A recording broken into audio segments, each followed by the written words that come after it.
Okay, I call the August workshop meeting of the town of Rochester Town Board to order. We'll stand for the pledge of the flag. Pledge allegiance to the flag of the United States of America, and to the republic for which it stands, one nation, under God, indivisible, with liberty and justice for all.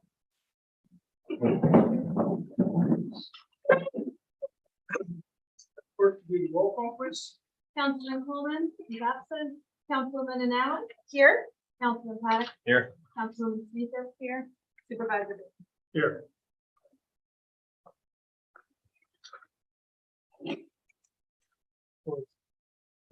You have the additional sheet. Printed it out, but so I'd ask for a motion for acceptance of the agenda. And there's a few additions, apologies. I knew I should have done the agenda before I got back to the office from vacation, but I did on Sunday night. So there's some adds. We'll be adding a resolution on a loan from the general fund to the highway department. We'll be adding a discussion item of the 2023 short-term rental cap. And we'll be adding three executive sessions in addition to the ones that are already on the agenda. Discussion of matters leading to the employment of particular persons involving the assessor's office. Discussions of matters leading to the dismissal of a particular person involving the planning board, and discussion of the financial and employment history of a particular corporation. So with those additions, do I have a motion? I'll make that motion. Second. Any questions? If not, we'll, as we get to each item, I'll explain the need. All in favor? Aye. Opposed?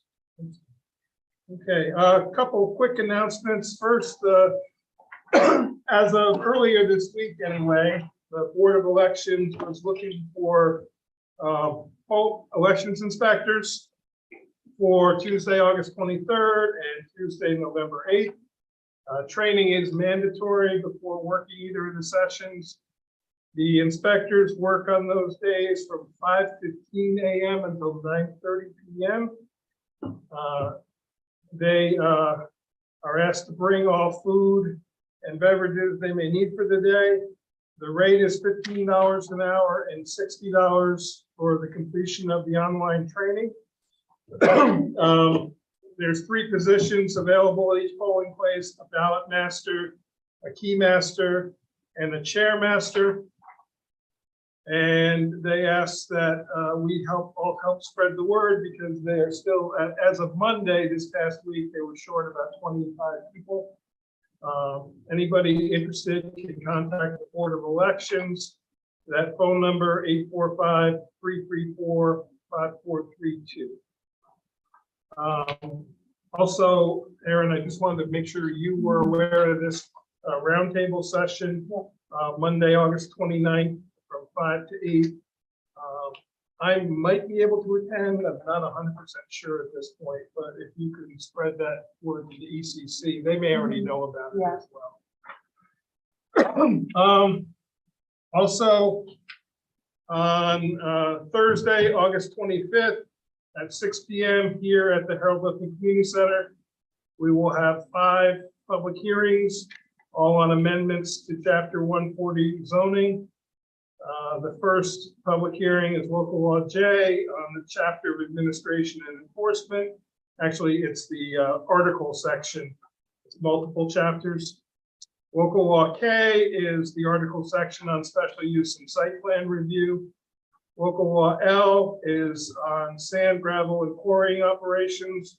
Local Law M is commercial events facilities. Local Law N is accessory structures. All the wording of these addendums is on the town website on the E-Code 360 Town of Rochester page, and you can access that from the town website if you click on the code link. And then click on the legislative link once you get to the home page of the E-Code 360. That's it for announcements. Moving into resolutions, the first resolution is a request for funding for the Heritage Day fireworks. The recommended resolution, Town of Rochester Town Board, excuse me, agrees to fund the fireworks show with Santor's World Famous Fireworks LLC at a cost not to exceed $4,000 for the Friends of Rochester Historic Heritage Day to be held October 1st, 2022. The town fireworks permit fee shall be waived. Santor's to provide a certificate of insurance naming the town of Rochester as additionally insured, and such budget appropriation to be from General Fund A 7550470 celebrations. I'll make that motion. A second. I'll second. We did this last year. It was $500 cheaper, but the price has gone up this year. And we budgeted for this. We did not budget the 4,000. I think we budgeted 3,500. Yeah, right, So right. I'll find the other 5. But it was part of our last year's budget. We Yeah. included the fireworks. I just wanted a motion to actually essentially book it and sign the contract. With this motion, Kate will go ahead and set it up. All in favor? Opposed? Abstained. Great. Thanks, Kate. You let them know and then they can send me all the paperwork. Yep. Thank you. Thank you all. No problem. Happy to do It it. was a huge success last year. Yeah. It was. Yep. Next, and I'm gonna just share with the board members this section of New York General Municipal Law, so you understand exactly what we're doing and why we're doing it.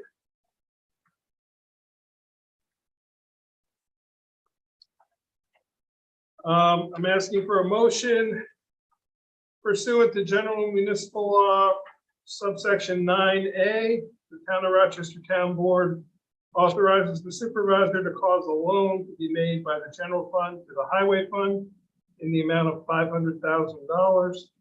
Said loan to be repaid in full, including the monthly interest generated by the amount of the loan, as soon as the 2022 CHIPS reimbursement check is received, and not later than December 30th, 2022. Do I have that motion? I'll make the motion. A second? Second. Okay. The reason we have to do this, the CHIPS payment, there's 4 times you can get CHIPS because the state calendar runs April 1st to March 31st. There is, I believe the first reimbursement submittal is June, the second is August, the third is October, the fourth is spring of next year. We've done, this year we qualified for over $600,000 in CHIPS money, and I have a list here of all the work that the highway superintendent has done. He's still waiting on some of the billing and some of the return canceled checks, so instead of applying for some of it now in April and applying for the, in August and applying for the rest in October, he's waiting to apply for the whole thing in October. That money will come in either the end of November, early December. The problem is we're essentially out $600,000 out of the bank account for the bills we paid with no reimbursement coming back yet. And the money reimbursement was budgeted. Leaves us 2 options. One is we either go out to a short-term ban, we have to then pay interest on, or we can loan it from one fund to the other. And under this general municipal law, as long as it's paid back before the end of the calendar year, it's a completely legal thing. So what this is essentially we're floating them the money to continue operating September, October, November. When their money comes in, they will pay us back. No matter what, the town's still responsible. I mean, it's all the town's money. Correct. So let me back up. I'm like, is there any chance the CHIPS money won't come in and then? But if the CHIPS money doesn't come in, We're still what we would then do yeah. is we would take out a ban Yeah. to pay us back, because we cannot, under this law, you cannot let a loan, which is what this is, go beyond the calendar year, because we're responsible to close out our books at the end of the year, just as the highway. What, and why are we generating interest on this? The interest is just the interest at the bank account. On the 500. If the 500,000 continued sitting in our bank account, we would get whatever our monthly interest is on that $500,000. So rather than the only interest that he's repaying is the equivalent of what we would generate In that. in Gotcha. that. Okay, yeah, it's significant enough that there might be a few bucks there. It's probably going to be a couple of bucks. Yeah. The interest rates have risen considerably every month. It's really nice when I open the bank statements at the end of each month. Yeah. So, instead of pennies, it's dollars, and sometimes even tens and hundreds of dollars. So this is just essentially, rather than taking out a ban that would incur interest, we're loaning from one fund to the other. Any questions on it? Okay, all in favor? Aye. Opposed? Abstained. Okay. That covers that. Moving to discussion items. The first item that I'd like to discuss is the August 23rd special election, which is an email from Kate on this. So, I have the date wrong. Apologize. no, yeah, It's right there. I realized you did when Oh, you said, yeah. So next Tuesday, August 23rd, is a special election that involves, it's not it is a primary, it is also an election for all voters. The county board of elections is operating all polling sites in every municipality. Because of the Algerville Firehouse, we've been utilizing this building. We also have the courthouse. Normally on election day in November, it's a holiday, not normally, it always is, it's a holiday for the town. So nobody is in the buildings, it's a non-issue. The primary, we have traditionally closed the courthouse because in the old days before the annex, they were sharing the same space and that physically didn't work. What we did this year is we closed both, for the primary, we closed both the courthouse and this building, paid our workers for the day because of the coexistence. Kate points out, and very valid, that the space they're using is this space, and the space that they're using at the courthouse is the actual courthouse itself. We now have the annex. So we could potentially continue to operate. There's no requirement that we close our offices for the day. We've done it for convenience and to not cause too much disturbance to each other. I look at it as there's three options of what we can do. One is we could close those two buildings like we did at the primary. The second is we could close all offices since it's an election day. It's a special election, but we do want to encourage everybody to vote. The third option is that we don't close it. So I wanted some feedback before I didn't want to make a decision on my own on this. I wanted some feedback from you guys on what you thought. Kate weighed in on her opinion and she makes some really valid points that I agree with here. So, but those are, the way I look at it, those are our three options of what we can do.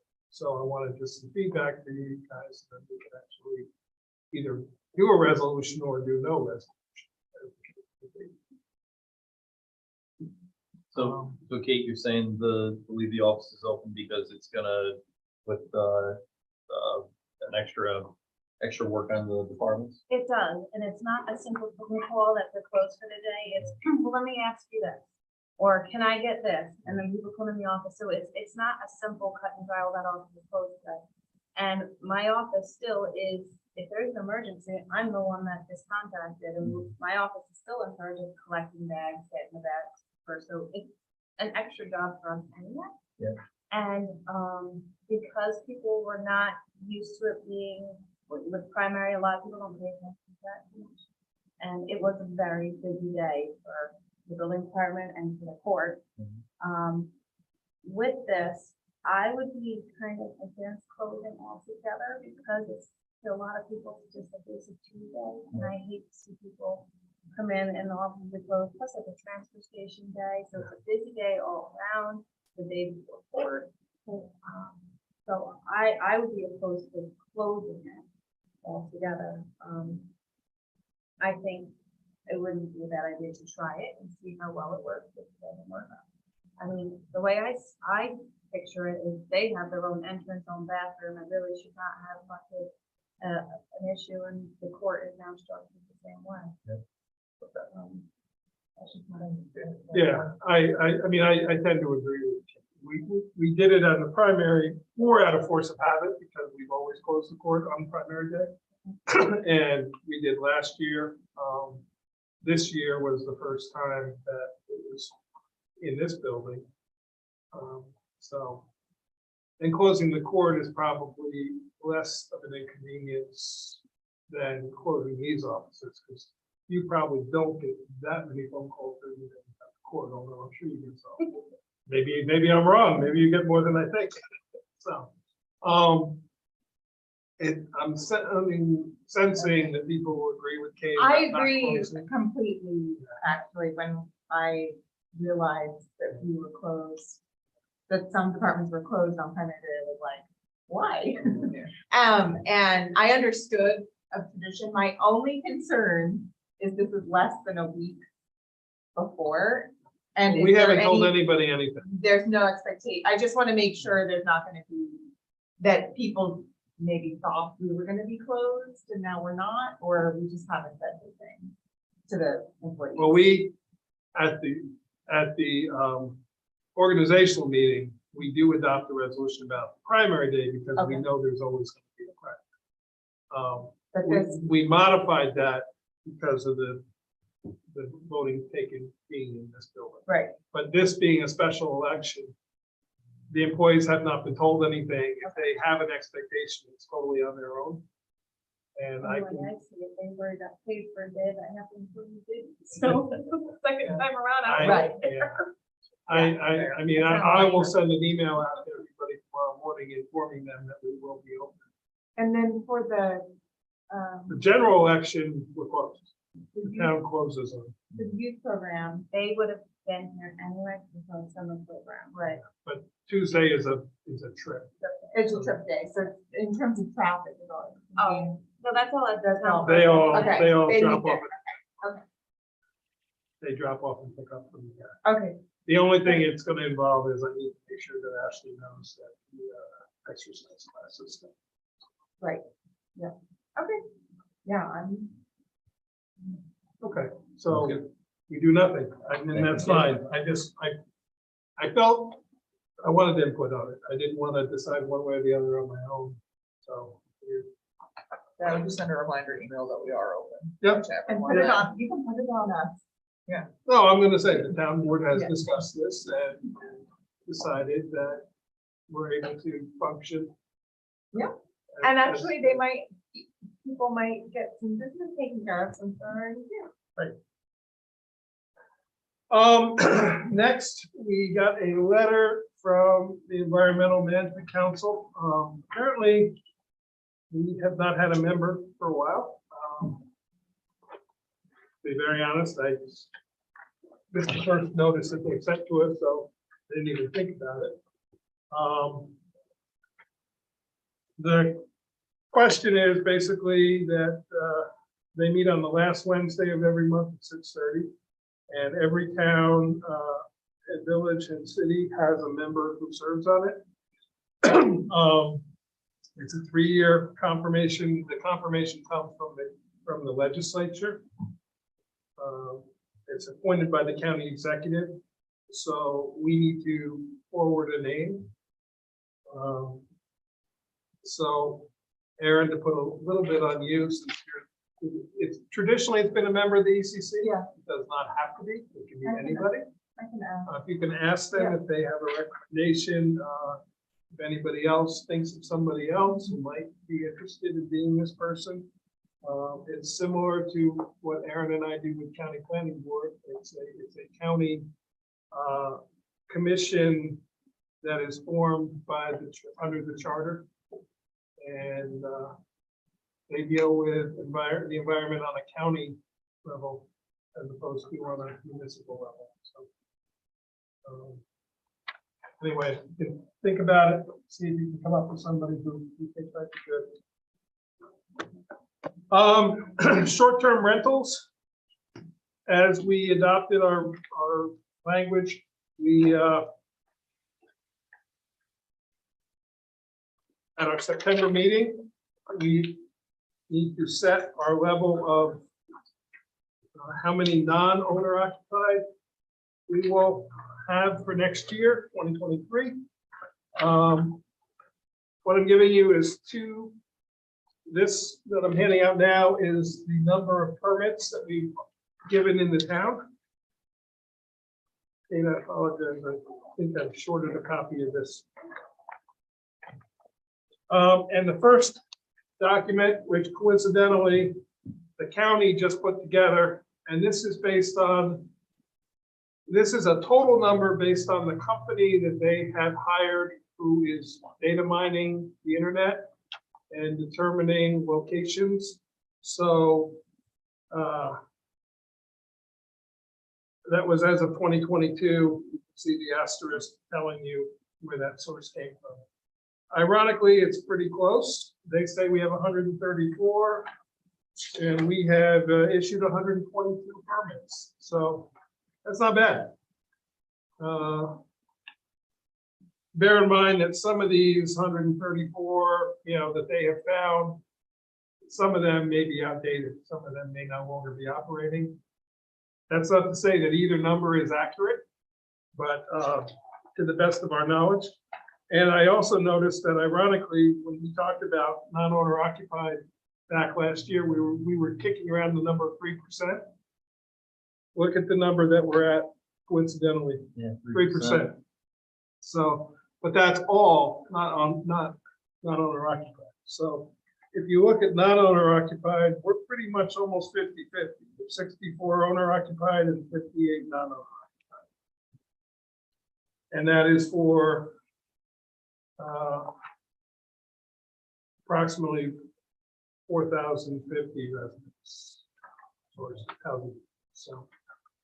So next week, or I'm sorry, 2 meetings from now, at the September meeting, we need to adopt a resolution setting our number of non-owner occupied for our cap for 2023. I figured I would provide these to you so you can look at it for a couple weeks. The current cap for this year was 100. We obviously got 58, but I don't know if any of those 58 were grandfathered in. That's just as of last week when Alyssa pulled this record for me. That's the total number of permits we've issued as of that date. So some of those may be grandfathered in. But we're probably in the neighborhood of about half non-owner occupied of what we planned to cap. So we can, now the cap is for new permits, bear in mind. Oh. So Right, yeah, we have a number of. Right. 81. I want to say it was 81 or 80. well, but some of the grandfathered in ones could also be owner occupied. So so the number that comes to mind for me is maybe saying cap 50 next year, cutting it in half from what it was. That's just my opinion off the top of my head. It still gives us 42 new non-owner occupied permits. Right. Yeah, that can come in. Okay. Well, I mean, more could come in the rest of this year, but so the cap Right. is for the 2023 year. The reason we're setting it in September is so people who wanted to make plans for next year could start deciding if they want to buy or not buy or upgrade or whatever they, rather than us setting the cap in December and then somebody coming in and us having to say, sorry, you just spent all that money, but no, sorry. So that's, look at the numbers, see what you think, and what we need to set the cap in at our September meeting for the 2023 non-owner occupied.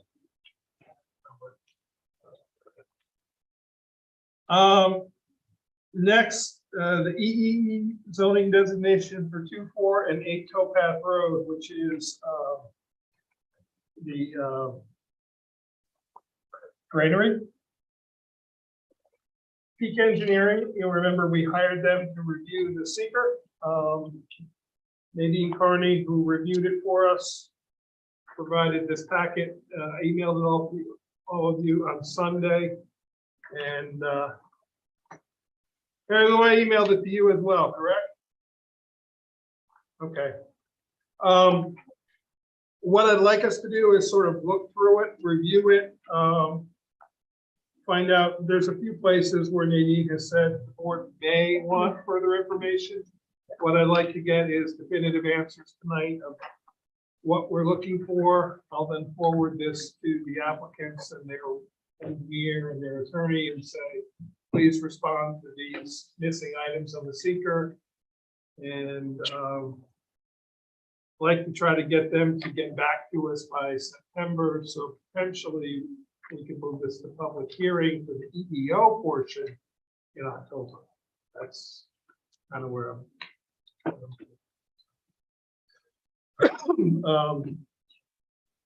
So on section A, they say it's been, the proposal's been amended since the original application to include, it's actually, I think it's 3 additional parcels.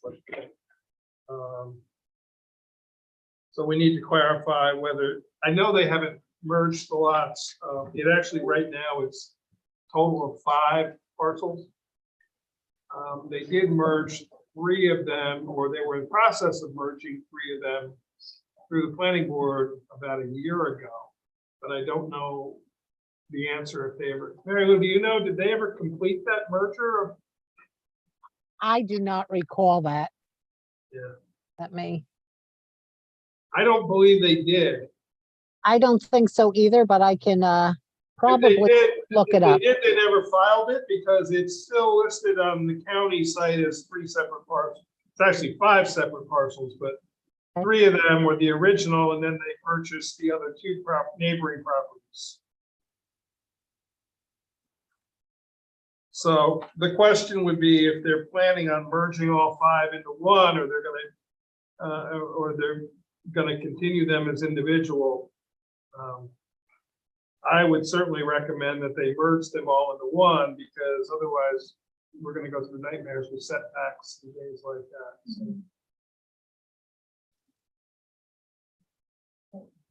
So. And on section B, they just say that they need to update their dates, which is just because everything changed from the original application. D1, BB, they're asking for, oh no, she's just saying the disturbance area is reasonable based on the concept plan provided. D1G, the building height is labeled as 40 feet, and she's assuming that's existing. We do have a 35-foot height of new construction max. So, but I'm assuming that that 40-foot height is probably existing, in which case it doesn't apply and they wouldn't need a variance on that predating zoning.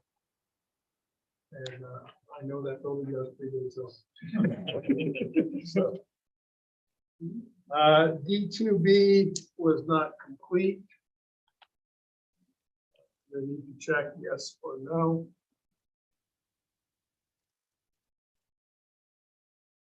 B2C and D, items B and BI need to be completed. And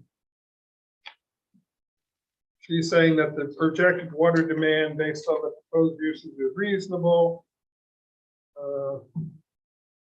Based on what's projected. Next is the D2J, and this is one that this is where I want to look at the board for your input. So do we feel we need a traffic impact analysis of the traffic, projected traffic, before we complete seeker? Or is that something that we can leave to the planning board on site plan if they decide they need it? I think a basic analysis would be good, maybe not a detailed analysis, but a basic analysis of existing versus proposed probably would be a good thing to ask for with seeker. I agree. Also. Mary Lou? No, go ahead, you finish. Oh, I was gonna say, I think it would be a good idea, one, the firehouse is across the street, so Mhm. that's a major consideration. That I think we should have that as part of our decision, and then, I think I agree with you, Mike, if there's a not hyper detailed, Right. if there's a version of it, Right. that would. Well, existing use counts are available pretty Yeah. readily, especially being that it's a county road. They probably don't even have to do actual physical study. They can probably get fairly accurate information from the DPW from their recent studies. Because bear in mind, it's a freeway intersection there of county road, and town.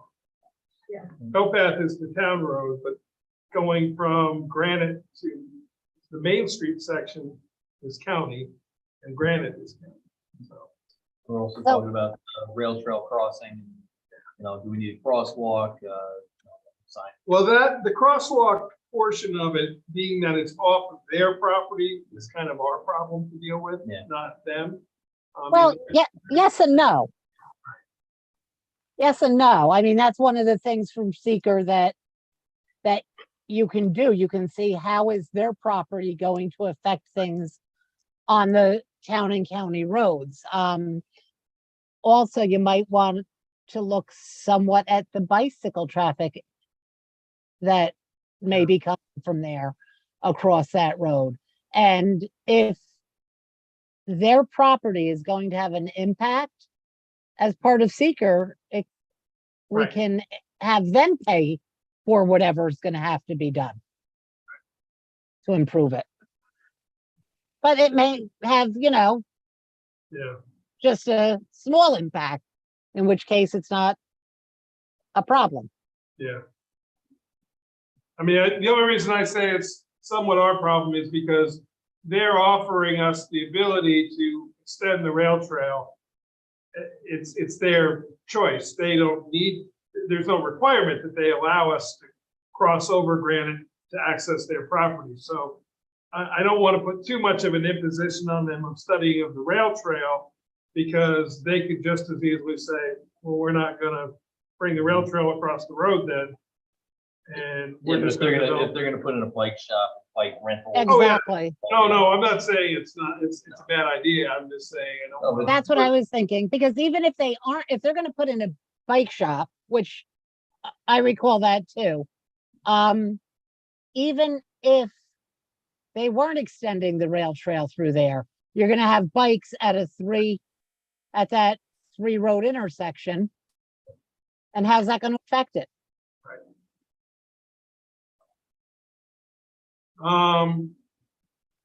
So I'm gonna ask them to do a traffic analysis of the area for both pedestrian as well as vehicle.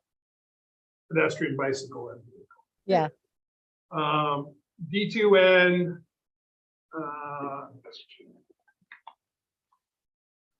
she says it should be checked yes, because the indicated drives and parking areas and sanitary systems, some trees will be removed. And then E1D just needs to mention this building here.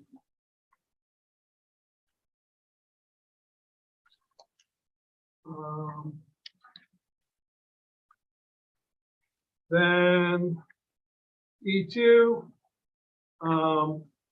soil mapping was not included, so we do have to ask them for that. And then E3 and F, we need to decide if a phase one archaeological study is going to be required and an OPRHP determination, because it was checked by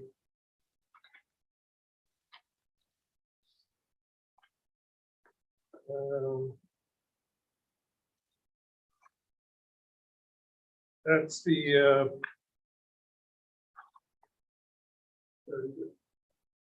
E3E is checked on the EAF mapper summary. So it's a digital mapping data for archaeological site boundaries are not available and refer to the EAF workbook. So it's very likely that there should be some degree of archaeological study, whether I probably would be certain that they would hire Joe Diamond, who seems to do everybody's in the area, and do an analysis to see if anything comes up. So with the board's okay, I'm going to forward this to their representatives, ask them to address. I will tell them that we would like the traffic study.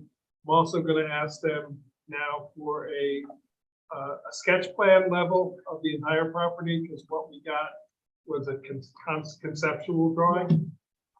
Originally, there was a sketch plan of the 3 properties, but now that the 5 are involved, so I'm going to ask them to also submit a sketch plan showing all the parcels and all the boundaries.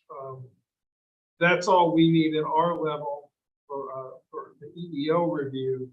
So I'll ask them to do that, get it to us as soon as possible, and then when they get it to us, we can decide if we have enough to finish seeker and move it to a public hearing.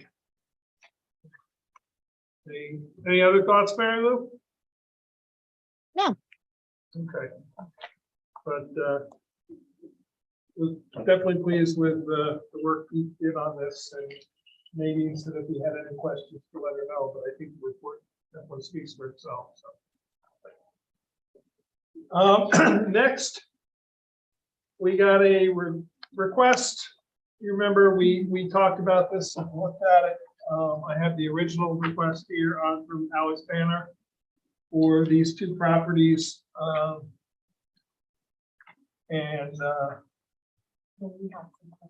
We had some questions, and Mary Lou had said we need to get a determination from Jerry if this was a new use or a modification of the site plan. You see, we got the email back from Jerry, which says he is classifying it as a new use. The sawmill. He also verbally told me that the kilns, in his opinion, are a portion of the sawmill. They are not a portion of the woodworking that is currently approved. Okay. So that's why he's saying the 2 go together for the new use of sawmill. So with that being said, based on the law, it comes back to the town board for an addition of a use in an already approved EEO district. So Mary Lou, I would defer to you a little bit on that, because we don't specifically say what happens if it's a new use, other than it comes back to the town board. Do we go through the whole EEO process all over again and then refer it to the planning board, or does the town board? It's in the section of modification. Yeah, you have to pull it up. Yeah. It just says it's forwarded to the town board for review. Or do we get to say, like, No, we do. like, this is a new use and it requires site plan review? And that's my question. Okay. Yeah. We definitely get to say whether this use Is it? is eligible in the EEO that we've already approved. But It's 2. Is it allowed, yes or no, and then what happens? right, does it go for site plan review, or do we, by allowing the use? Is it just, they just have to, It's a default approval of site plan. Because the code doesn't really clarify that. Yeah. It says if it's a site plan amendment, it goes to the planning Right. board. If it's a new use, it goes to the town board. Yeah. It doesn't say what happens if it's both. Mm-hmm. And maybe that's something we need to fix in the code update. But Yeah, I think that we should fix that. But really, what other purpose would it have to come before the town board except to do an Town extension or board, the something pur- of the yeah, the town EEO? board purpose would be to add that use to the EEO district. Which is our Right. job. If it was any Right. other district, people would have to come before Right. us for that too. And that's why it's the use portion of it that comes to the town board. I mean, I guess because it's not spoken, we could just consider it the same as a new EEO and do the public hearing process of adding the use if we choose to. Doing the process of adding the use to the EEO and then send it to the planning board for site plan for that particular use. What's the process if someone petitions the board for an unlisted use? We determine if that use is allowed in that zoning district. Right. Is there a public hearing as part of that, or we just? Yes. Okay. Because Yes. yes, Okay. but it's, once we add the use, it's like we just changed the schedule of use. Right, right. And then. Okay. Right, The so way- we're adding a use, but then it goes back to, then Jerry then Yeah, determines whether it needs site plan or not. Here's what it says. Any further proposed change in use of a property that does not comply with the underlying zoning for the property shall be required to go back before the town board for review pursuant to the provisions of this section. Okay, So I think you have to do an EEO review for that use. okay. So we go through the process of the EEO. Yeah. Review for that use. And then if we grant adding the use to the existing EEO, then it goes to the planning board for site. Right. Okay.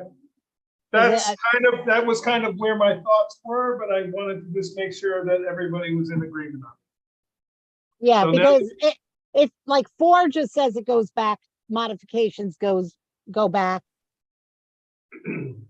for approval by the town, but F1 says proposed change in use.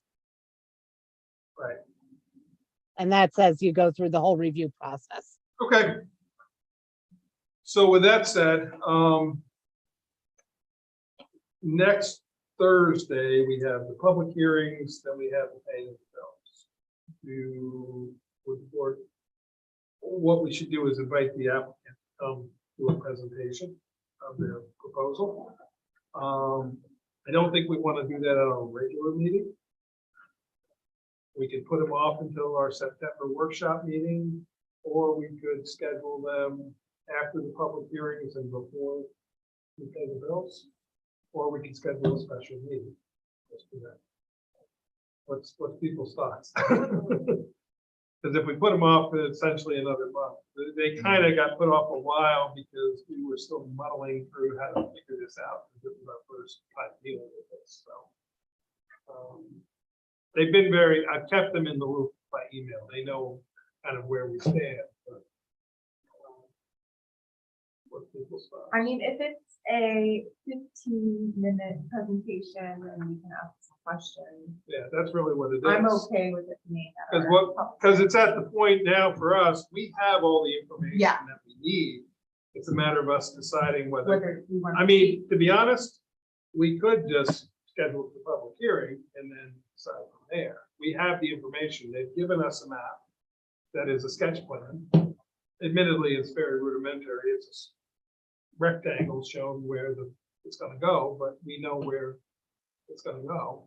I like the idea of if we can have their. Okay, Why don't we have 5:30 before the public hearing?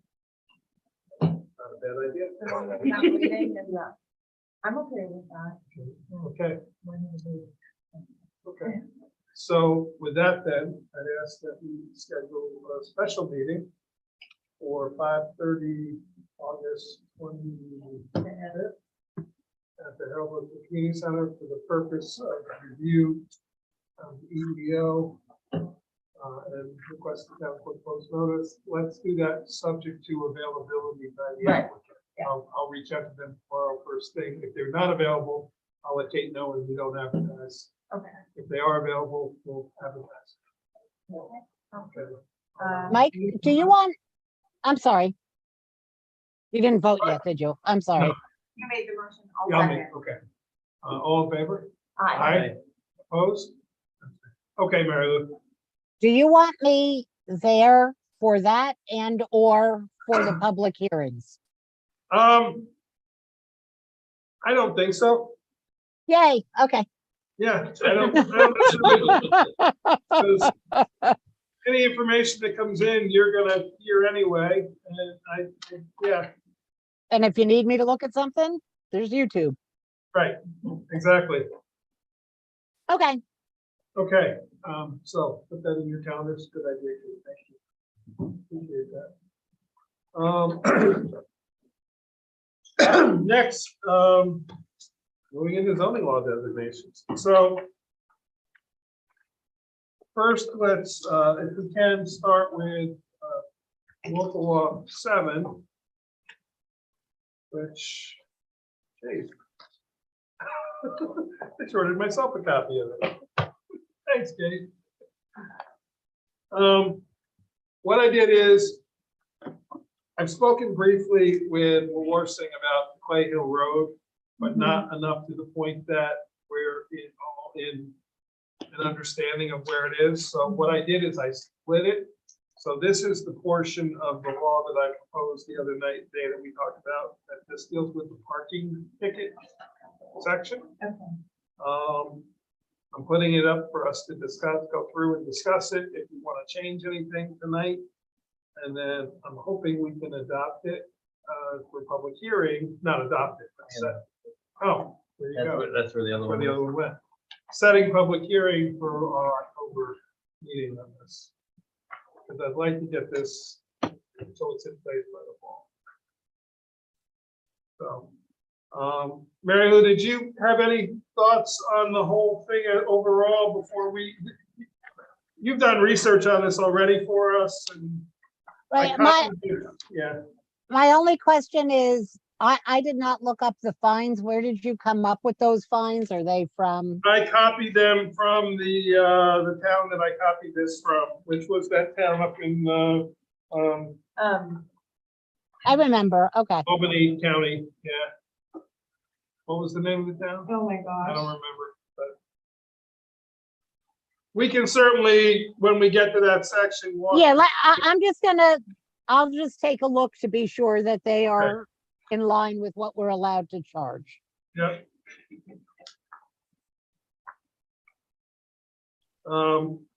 So basically, in the purpose, I added what they did, just quoting the section of the vehicle and traffic law that allows us to do this. Then the no parking zones, we're saying they're enforceable by any authorized police officer, peace officer, or town constable. So that could be any sheriff, state trooper, constable. I did find in looking at examples, a number of them had code enforcement officer also able to do it, but I don't think my code enforcement officer really. Because it is a town code, he is allowed if we did that. Is there a time in the future, even if they don't want to do it, that would be something good? I'm thinking things like, building code violations that include, parking on pavement, park illegally parked. That's not building code, that's. When that's they state get, law. when they get there, there's No, illegally parked vehicle on top of everything. I can call the constable. We also could authorize the highway superintendent to issue them, but that one I found to be more of a stretch in the code. The code enforcement officers seem to be quite a few towns who didn't have their own police forces. Did does that. Town board, zip around town. We can give Kate the authority. There you go.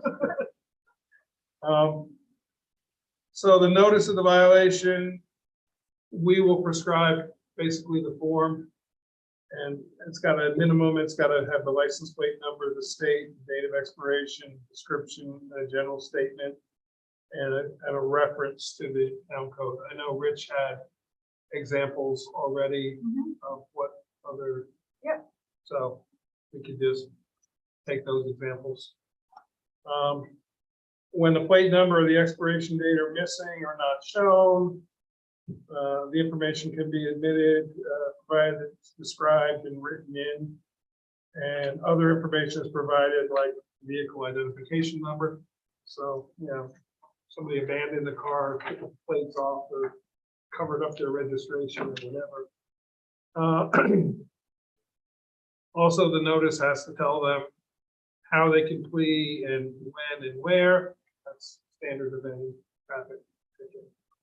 The service of the notice, it can be personally served on the owner or the operator of the vehicle, in which, if they're there. If they're not present, it can be placed on the vehicle in a conspicuous place. So what this does is solves the problem we have now, where we can only ticket a person, not the vehicle. Now we'll be allowed to ticket the vehicle. Under the windshield wiper is okay. Operator of the vehicle that is not the owner thereof, but it uses, shall at all times be deemed to be the agent of such owner. So if somebody else is driving somebody else's car, you can ticket that. The definition is, I'm sure that's some standard definition for owner and operator. It seems to make sense to me, outlining all the possibilities. The method of pleading, the plea shall be entered 10 days after the service of the notice. Plea may be entered in person or by representative at the town court, or they can mail in a completion of plea form, and that's the process of how they do it. They can plead guilty and pay the fine, and just pay the fine payable to the town of Rochester court, or they can request a court appearance. If they fail to appear, they shall be deemed an admission of liability and a judgment, and the fine can be set without further notice. So then moving to the amount of fines. These were the ones, like I said, that I took from, and it's each continued violation. So each day, so if somebody leaves a car parked multiple days, you can issue a ticket every day. So stopping, standing, or parking where prohibited is $50. The second offense within 18 months is $100. Third offense within 18 months is $150. In front of a fire hydrant, we do have a few places where there are hydrants. There's not many in the town, but there are some. And for those, the fine's double. For illegally parked in a handicap space, that's $150 fine. And 3 or more violations within an 18-month period can also result in the suspension of vehicle registration.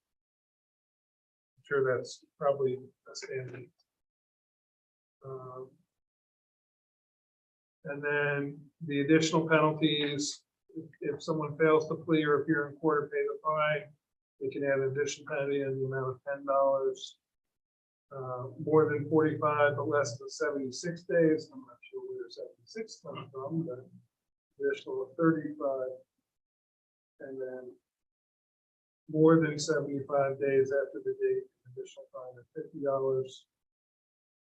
Would B be a typo? Because if it's the Less than 76 would be 75 days. So it should be No, 70. more than 75. So that's why it says less than 76. Okay. Because it's between 45 and 75 is 30, and everything above 75 is 50. More than 45, but less than 76. Right. And then the next one is more than 75. Right. So less than 76 is 75. Okay. Yeah, And C is more than 75. Gotcha. I feel like it should be 75. It should say between 45 days and 75 days. But do you want to change that? Or 74 days, and then it's 75 plus. Then day 75, you could be 30 work days, right? No, right now, day 75 to 30, more than 75 days. So more than 75 is 76. It's saying it correctly, but it's just, yeah. and then the court can abate the penalties. We also reserve the right at all times to have any vehicle towed with all costs associated with the towing and storage to be paid by the vehicle.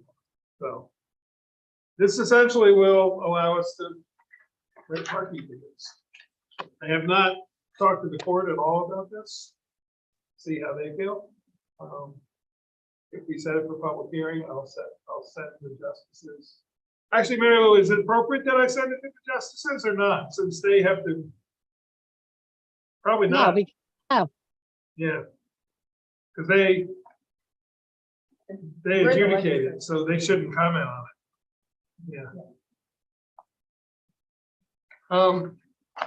Any questions, any thoughts, any changes? Do the fines per offense seem low to anybody else? I thought the late fine seemed low. Yeah, Yeah, Most places that like I double thought the the late fine fines were after. a little bit low too. the only reason I think is I'm thinking, over on our swimming hole, if one weekend it's $50 and you're like, $50 to get to park here. The second time, $100, like, you can still get the park here, you pay more than that for parking in the city. Yeah, know, but so- this, it's different. $100 is a lot of money. But if you violated it twice in 18 months, you literally saw a sign that said don't park here and you did it twice in a month. Or in Yeah, 18 months. I want to look to see if New York State regulates what the fines can be. Okay. Why don't you, if you can do that, Mary Lou, and let me know by Friday, and then does the board allow me to make changes based on Mary Lou's guidance of the fine Yeah. levels? I'll try to let you know by Friday. I'm not promising you. Okay. But we can always make the change. Yeah, we could be, yeah, Well, because I'd like to try to set this for public hearing for our September September. 1st. So, September, our first. Meetings, which is the first. September. So I didn't want to wait till next week. and Give Kate time to get it works. Okay, Well, yeah, we can always make the changes after the public hearing. Correct. If we need to adjust. correct. And if Mary Lou finds that it's legally, we have to change it, well Then we will. yeah. If we have to change it because we want to, then we can always hold the public hearing open, but I suppose we could hold it open until the workshop. Yeah. I'd like to get it done by October, so.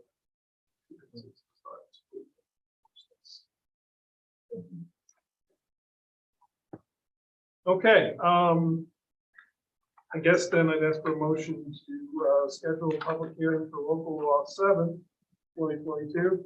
I'll make the motion. Yeah. Oh, sorry. For September 1st at 6:30 PM at the Rochester, at the Hydrological Community Center with the regular meeting and request the town clerk certificate. Now I'm not, no, I'm just kidding. Yeah, I'll make the motion.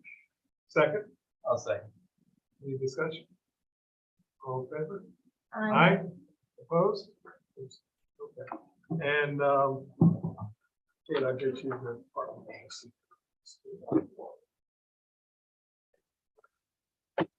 Oh, now moving into the zoning codes.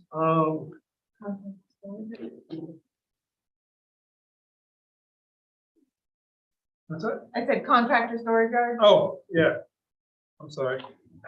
I didn't quite hear what you said, and I was like, say something. So let me start first with the infamous cheat sheet. So that's where we stand. The blue ones, the light blue ones are the ones we're talking about tonight. The pink ones are the ones that are in process. The gray ones are the ones that get no change. The dark blue ones are the ones that we're sort of holding till last. The yellow ones, I'm gonna all combine into one code because they're very minor changes in each chapter. And I'm calling it cleanup. I think that's what it'll be. It'll be like one code that covers, one law that covers all those. And then the white ones are the ones we still have to do. And the orange ones are ones that I would like to address before we finish this. The planning board is already, there is already a chapter in the planning board, but we also have a chapter 37. I'm thinking is there any reason, Mary Lou, that the planning board description should be, I've looked at some examples. Some are in their zoning code and some are separate chapters. Is there a pro or con one way or the other? No, To me, it would make sense. We already have chapters on the ZBA. Why Yeah. not the planning and we board should, and the we should be alternates? consistent. Yeah, I would, and I've seen many like ours, where the planning board is by itself and the ZBA is because the ZBA is about zoning. And the planning board isn't specifically just about zoning, because they also deal with subdivision. So, but I would like to bring both of those chapters in, the alternate and the planning board into our zoning code, and then it's all just one standalone. That's just my. So, and the food trucks is one that we don't really have a big issue, but we have some, and a lot of towns have been talking about it a lot. And the drive-through establishments, we seem to be getting them now, and town of Shangum just adopted or just sent one up to the county planning board that at the last meeting that I was really impressed with. So I'm gonna borrow from them. There you go. Because we've had 2 in the last year.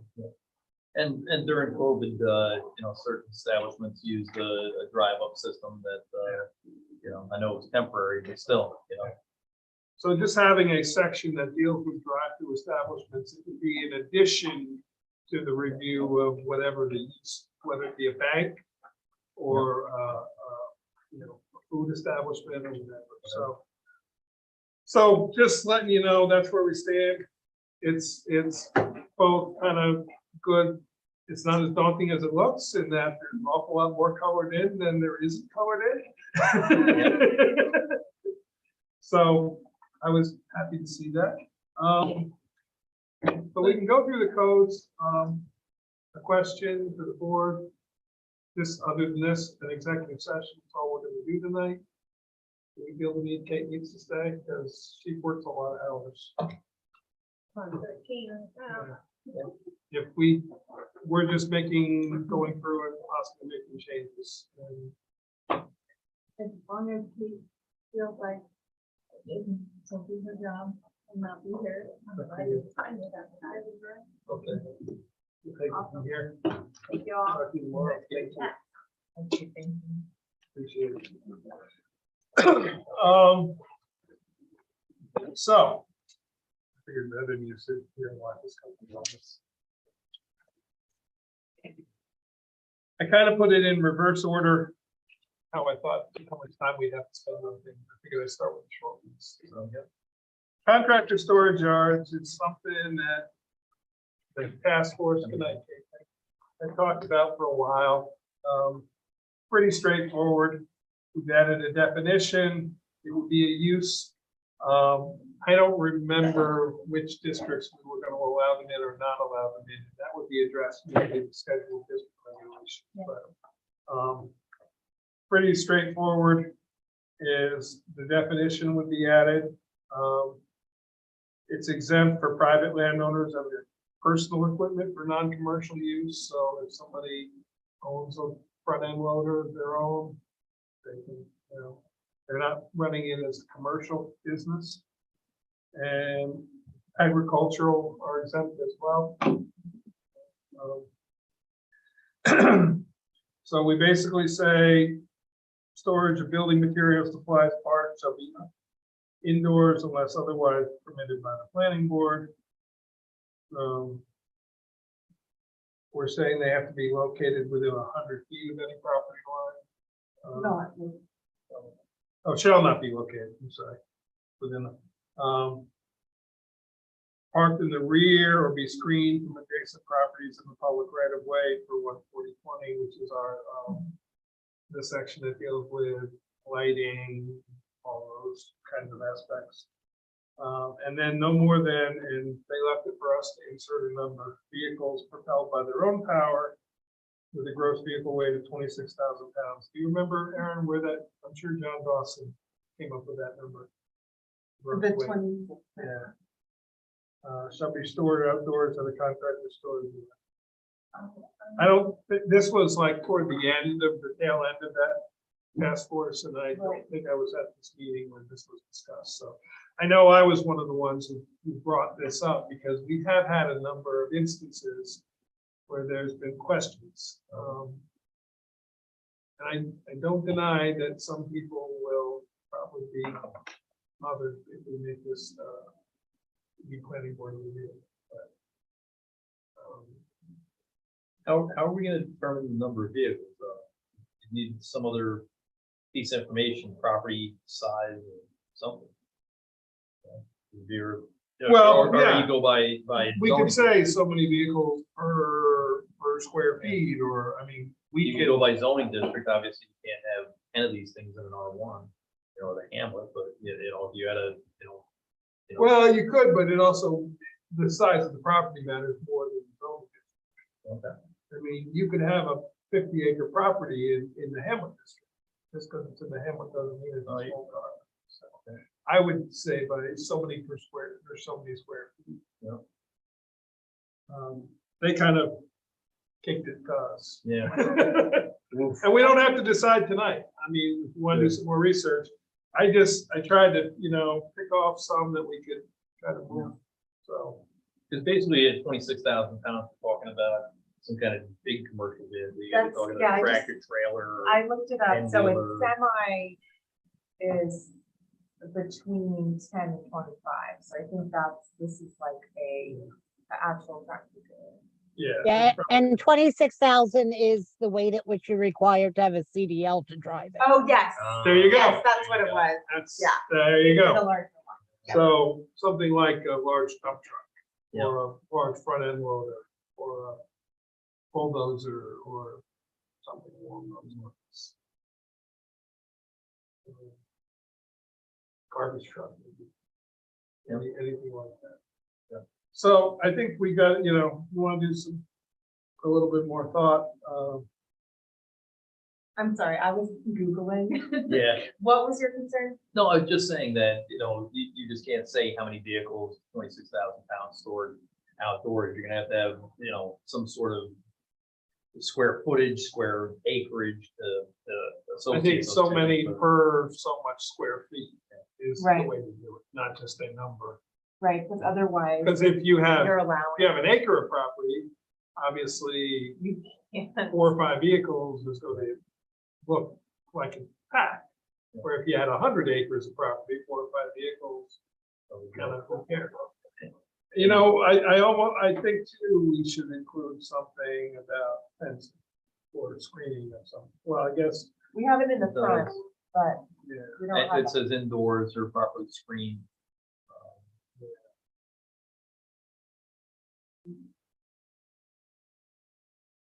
which districts, because I also feel like a minimum, like you were saying, there should be a minimum lot size or.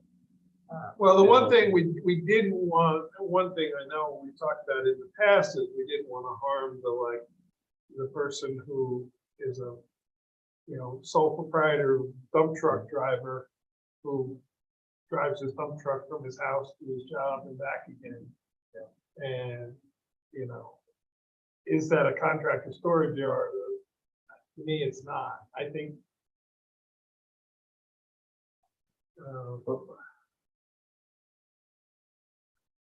So it definitely needs some work, but I just, like I said, I wanted to just get it out there, kind of talk about. We said, we recommended special use permit with ABC. And then I and R5.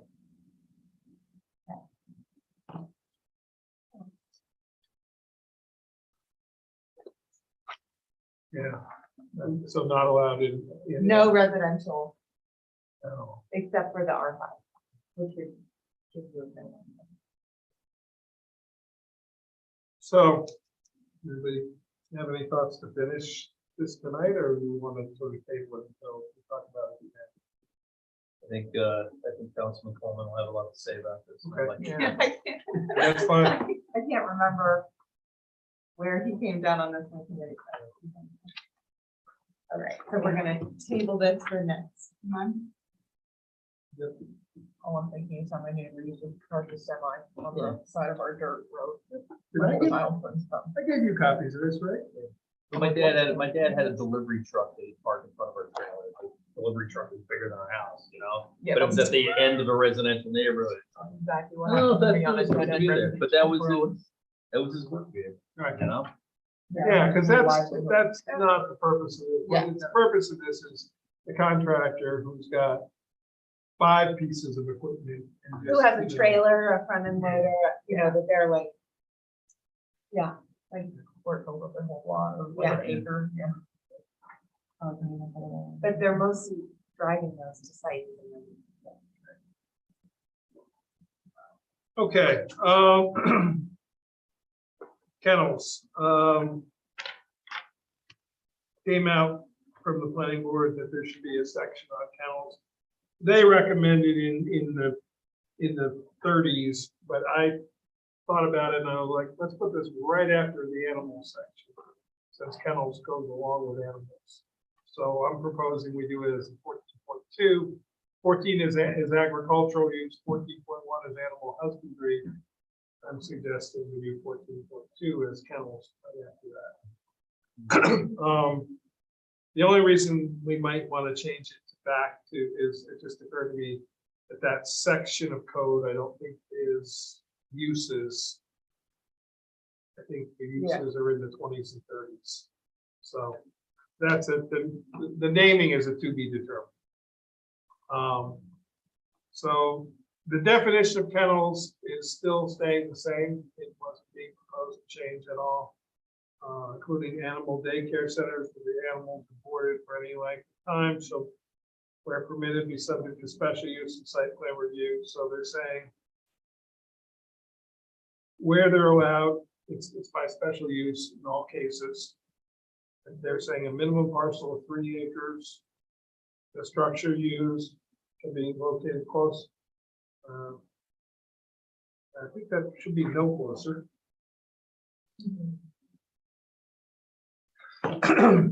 than 100 feet to any property line or 100 feet from any public or private roadway.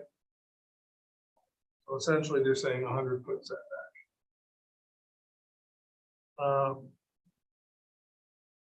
Parking has to be in accord with 140-17, which would be standard anyway for any use. So the noise barrier, they clearly did some thought on this. Then they're also saying that the animals can't be left out from 8 p.m. to 8 a.m.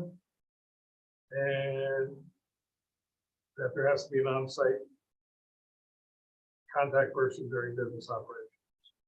A lot of this came about, I think, because of the conditions that were put on the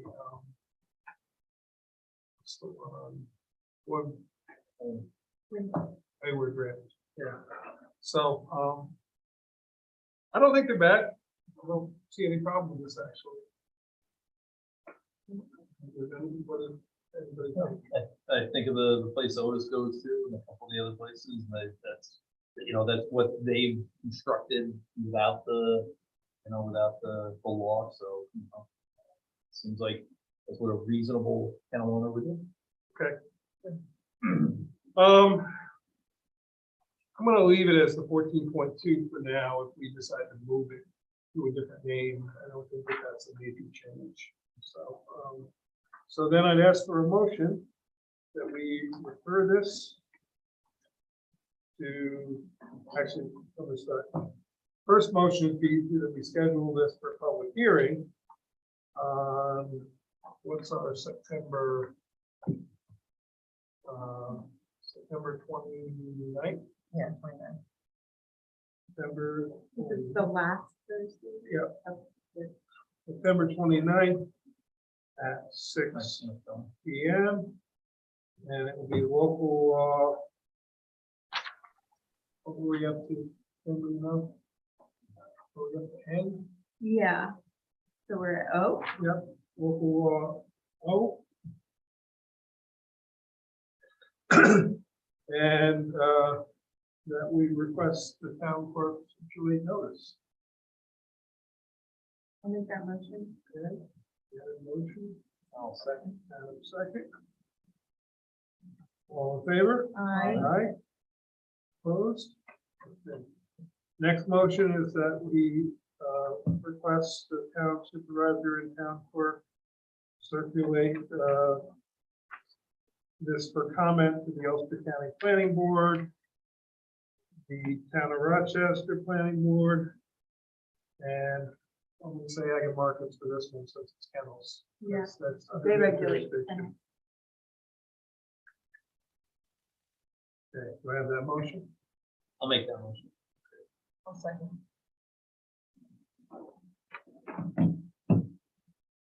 All in favor? Aye. Opposed? Okay. We're done. See on Sherry's menu, they have a pup cup too, but it's called Otis's Pup Cup. Oh, there you go. Look at that, celebrity. I don't think it's named after. Um, It's just a happy hole. Okay, next is transfer density rates. This is pretty straightforward. It's almost exactly as it is now currently. There's only a few changes. The first is adding this section A, which basically explains what it is. Because most people don't know what it means. I really like the description of it. So it's based on the concept that owners have a bundle of rights. And that's the term that they always use. So that they can basically transfer some of those rights in return for giving up some of their rights. Mary Lou, do you have any problem with letter I do not. A? Okay, It's a very confusing thing, and I think this gives a fairly good explanation. yeah, I don't know who wrote it, but I was very impressed with it. Bundle of rights is always what I've heard it called, so somebody did some research to get that. Then next, moving to page 3, the changes are just in which districts it's going to be allowed in. So the receiving property, we're taking out the AR3 and the R5. Do you know why, Aaron? Is that just to encourage it in the smaller districts? Yes. Okay. Okay. It was the idea of clustering development. Yeah, I mean, we were saying that AR3 and R5, the preference should be ones that were next to Right. Yes. DH and R1 Right. districts. Yeah. So by taking that out, they're just sort of saying, we want to keep it to the smaller districts or the business districts. So it's essentially the residential or the business districts where this is allowed. And that's it. Yeah. Pretty straightforward change. I think it makes it better. Maybe someday we'll get something to try it. Yeah. I know, I think everybody's always nervous about trying it, but it's such a cool Yeah, concept. I know. It is. Hey, we had a conservation subdivision for the longest time. And Yep, that too. We're getting there. Okay, I'd ask for a motion then to set this, to call this local law P 2022 and to set it for public hearing on September 29th. Immediately following the public hearing on local law O. And requesting the town clerk circulate notice. I'll make that motion. I'll second. All in favor? Aye. Opposed? Next, request the town supervisor and the town clerk circulate this for comment to the Ulster County Planning Board and the Town of Rochester Planning Board. Do we feel like it should go to Ag and Markets? I don't see any reason to. Okay, do I have that motion? I'll make that motion. I'll second. All in favor? Aye. Opposed? Abstained. Okay. Next. Lot development. We already went. Did we go through this one once before? Or did we go through landscape? I think we went through landscape. Remember. We did one of them once before. I think it was this It one. was lot It development. was, yeah, it was. 10. It Yeah, was, this is one of the flag lots. Yeah, we did go through. yep, one. it was. So, just like to go through it one more time and see if we're to the point where we can refer it. So the letter A that they've added is basically just says all structures have to comply with New York State Uniform Fire Prevention Building Code and ICC requirements. It's a given, but no reason not to say it. Item B, the ad, I can tell you the county planning board is moving backwards when they see this. The fact that we're using their guidelines. They spent a lot of time on that community design manual, and we will get great kudos for that. But I know I'm a little partial, but it is a really, covers all types of development. So. The B1 is just a clarification. Yeah. Adding the word permitted instead of multiple uses. And the setback is just wherever we say yard requirements, we need setback or yard setback. Yeah, so that's a control F in the whole. code. Yeah. Yep.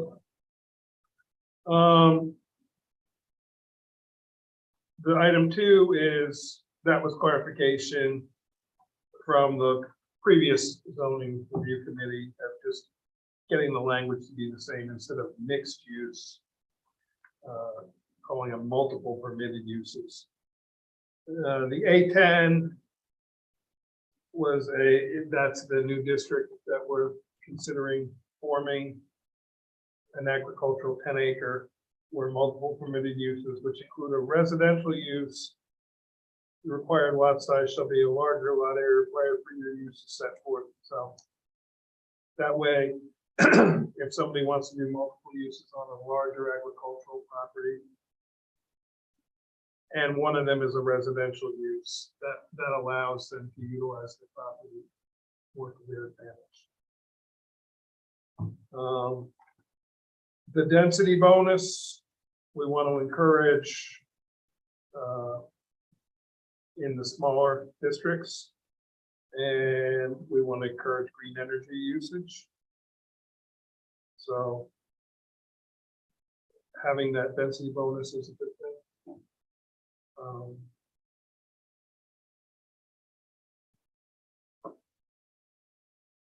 The lot development has to have driveway access. That's standard already.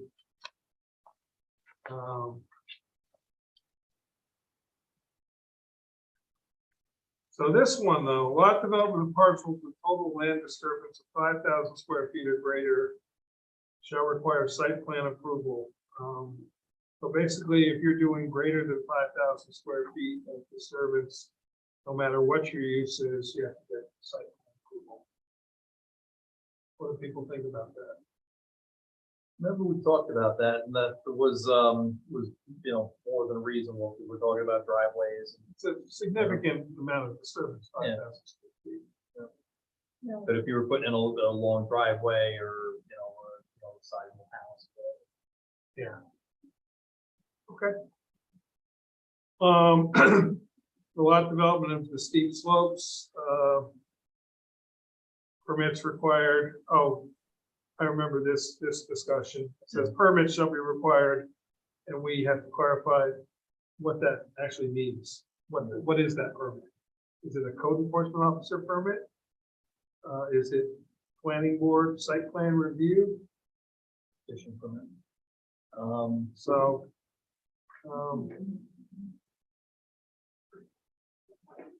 it could just be a slope permit that the code enforcement officer reviews, but I'm not sure what the standards are. And would. He's you know, gotta have a another- standard to weigh it against, and, the code would have to tell him what he's looking for. But this is something that I think that we should be asking the code enforcement office, what they think.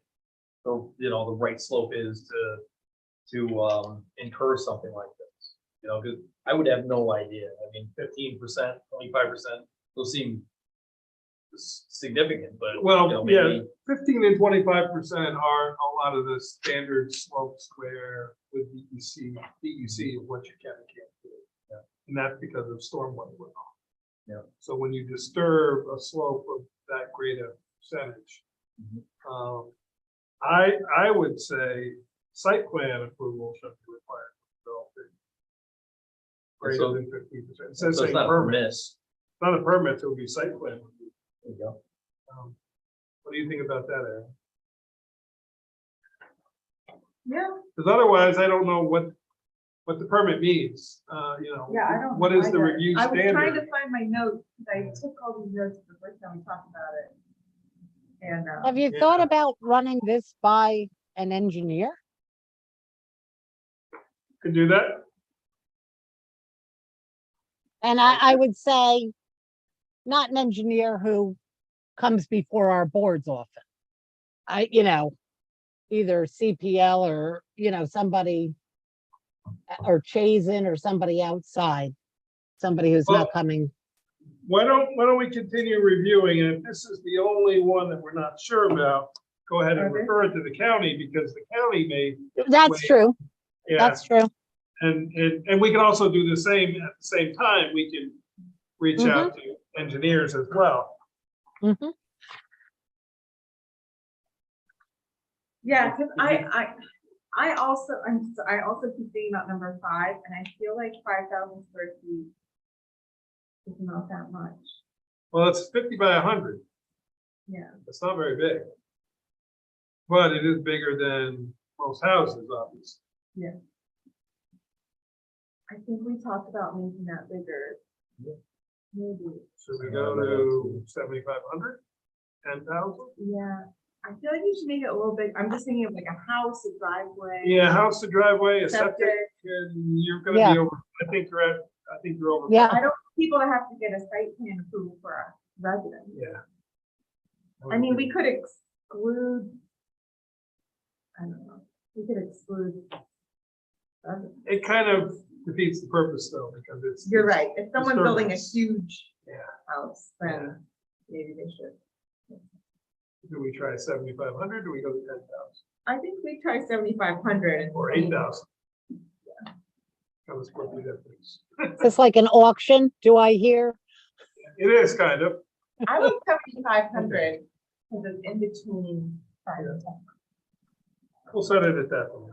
And I'm gonna change, if the board's okay, we'll change permits to site plan for now. See where it goes. So 7, lot development parcel with the exception of accessory structures permitted containing 3 or more of the following shall be referred to the planning board. I just don't like this one at all. I think it's too confusing. I think it's gonna be open for a lot of, But yeah, I think we decided to take this one out. we did?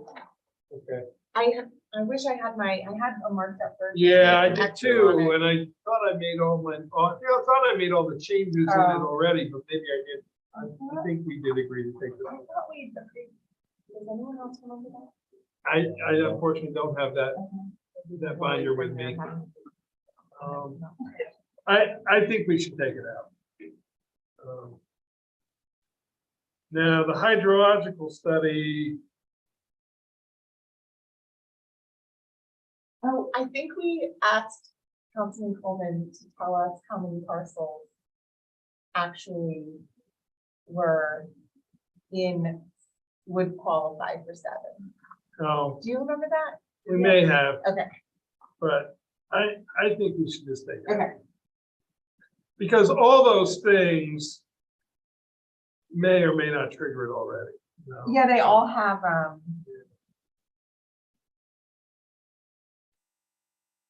We'll see. I'm sure we'll get to know from the planning board feedback. The hydrological study, I can agree with that one, I think, but you also, if you're drilling a new well or expanding a well, you already have to get Board of Health approval.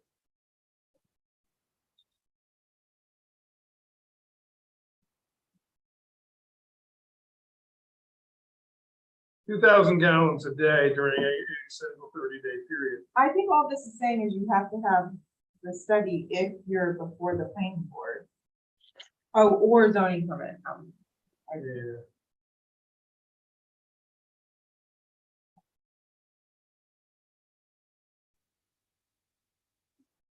Let's leave it for the moment and see. Yeah. The zoning permit means Jerry's gonna have to review or the code enforcement. Not necessarily Jerry. Right. Now, the non-binding guidelines, they're non-binding, so it's just they're recommendations. And they all do make sense. I have a minor thing. It's like a errant,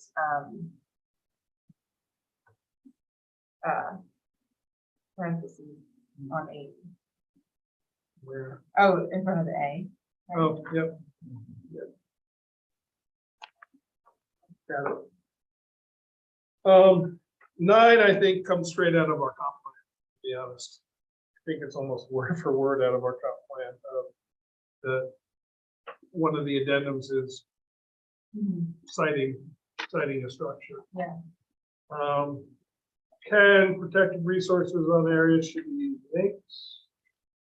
Water bodies, Yeah, and that was, the wetlands is 16. Yeah. 140-16, right? Okay. I'll make a note, yeah. Yeah, 140-16 wetlands and buffers. Thank you. So we'll take out what the word requirements and ordinance. It's just 140-16 wetlands and stream buffers. The adaptive reuse, that's current. The corner lot.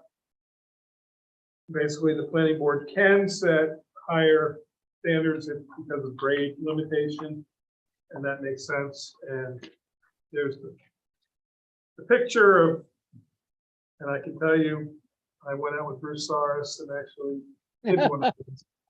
But it was nowhere near this simple because, of course, the two roads did not meet at nice 90-degree angles like this. So we had to do a lot of, we had at one point 6 tape measures involved, but we got it done. The throughout requirements, minimum lot frontage. So they're basically saying on the smaller lot, and this, Mary Lou, I think this was one we sort of asked you to look into. Can we, our current is 50 feet on a public or private, but we're saying in R1 and H, we have so many that are less than that already. It can be 25, but you still have to meet the setbacks. So if you Yeah, could, you're gonna have to meet setbacks, and you might want to check that one with the with Jerry or with Will, okay. thinking of fire access. Yeah. I mean, you could have 25 feet in your property could go off at angles from that. And Right. It could be much wider in the back. But I would run that by them, Okay, by building inspector and by fire. okay. We'll leave it for the moment, and if we have to change it. Mhm. Then the 50 is the standard, but there's the ZRC is R2, AB3, B, and AR3. And then the bigger districts, they're saying 75 feet. I understand the sentiment of it. I don't necessarily have a problem with it. Then the insufficient frontage with a shared driveway, you can do a shared driveway. Access to, and this has been beaten to death. So No more than 2 single-family dwellings. Access or lots which do not have the required and are provided from gain access. So the most you can have is 3 lots with a shared driveway. You can have the one that has frontage and 2 additional. No shared driveways shall be permitted originating from a private road cul-de-sac. That's basically, this was the old trick of, oh, it's private, it's a road to here, and there's a cul-de-sac, oh, now it's private driveway, and I'm gonna stack 3 more. So, you can do it from a public road cul-de-sac, but you can't do it from a private. I'll double check the 14010E5, but I'm pretty sure that that is correct.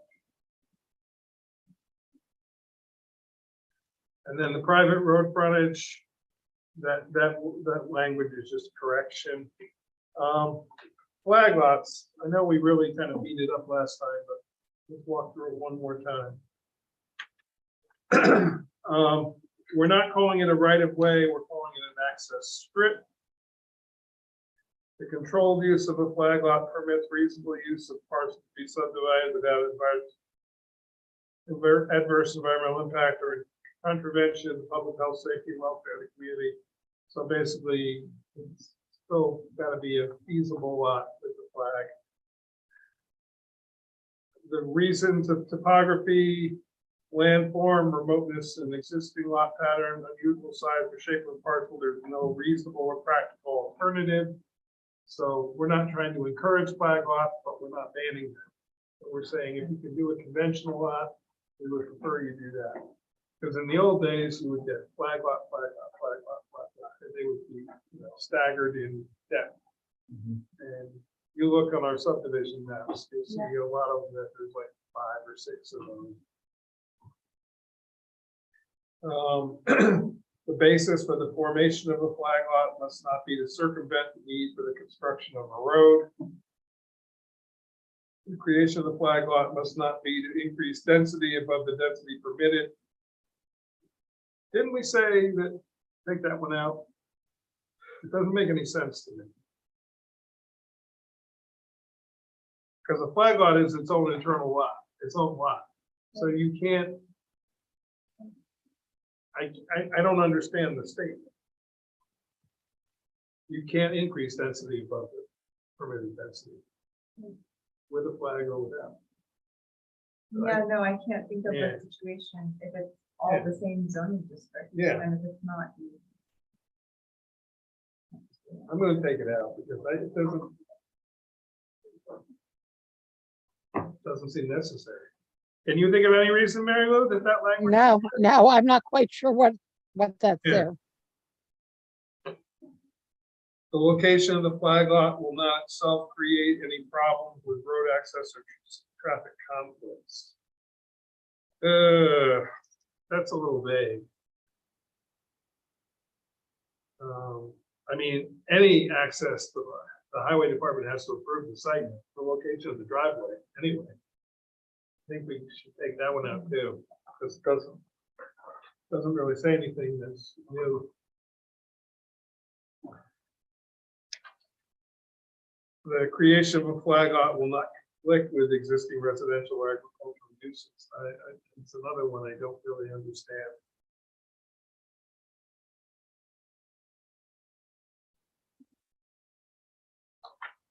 Yeah, agreed to take it out? Yeah. The minimum flag lot road frontage for a zoning district shall be specified 14010E 1, 2, and 3. So that's basically just going back to the either 25, 50, or 75. Yep. The access strip utilized for the flag lot shall be a maximum of 500 feet in length. It shall maintain the minimum lot frontage width for the zoning district for the entirety. That one makes sense because sometimes you have them come in at 50 feet and immediately bottleneck down to 20 or something. So this way, whatever that minimum has to be, it has to maintain that all the way. We're saying it shouldn't be permitted in the PL10 district. That's the protected land. That makes sense. At all times, a clear right-of-way of at least 20 feet in width for the access driveway shall be maintained within the access strip to permit vehicle travel from the public road to the principal structure, and the minimum driving surface shall be 16 feet in width. Should be sufficient to provide suitable access, ingress, and egress for emergency vehicles. That's from fire code. I think that, yeah, Planning board may vary, modify, or waive the width upon written request by the applicant in specific situations. So they don't have to go to the ZBA for that. Planning board can waive it, but they gotta do a written request. The maximum grade, 10%, that sort of goes along with our maximum grade driveways in general. And then the minimum area of the flag lot shall be the lot size required for the applicable zoning district. The buildable portion is rear portion of the lot shall be considered the flag, which does not include the portion of the lot that's the access strip. So the area of the flagpole shall not be included in the calculation for minimum lot area for the flag lot. So that's just for access. Once you get past the flag, that's where your acreage gets counted. No access strip shall be established over existing parcel of land to reach a new lot to the rear that will reduce the length of the front lot line of the existing parcel to less than the minimum lot width. Yeah. All flag lot access strips shall be titled in fee simple ownership of the flag lot, shall not be used to access any property not part of the original tract, provided the planning board may waive this limitation to accommodate one adjoining lot for purposes of reducing additional curb cuts. That's standard. You have to have a road maintenance agreement. That's already in there, but we're also saying that it must be filed with the county clerk, which we did not require. No more than one flag lot shall be created from the existing parcel. The total number of lots on the subdivision using a flag lot is 3. That's the shared driveway thing. So I think 17 is just sort of repeating what we said earlier about shared driveways. Front side and rear yard setback right regulation shall be maintained in the primary building area and the access strip flag portion of the flag lot in conformance with 140-12 of the schedule of district regulations. So the flag part doesn't become your setback. Again, just like the density, your setback starts after the flag. The flag is only there for access. We have a new picture, which is better than the old one. Conversion of seasonal residences. They're processed as special uses. Multifamily conversions meet all standards of the multifamily residential uses. General guidelines. Such projects shall be considered major subdivisions that require both special use. That language is already in the multifamily code. They're allowed in the, I think all this whole section is just taken straight from the multifamily code. It's just if somebody is converting seasonal into multifamily, because we never addressed that.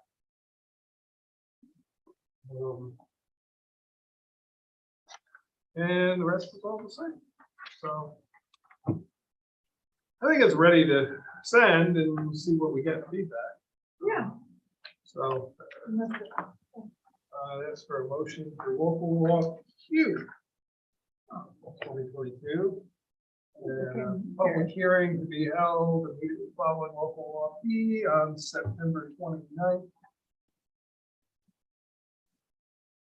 at the Hydrological Community Center, and requesting the town clerk circulate.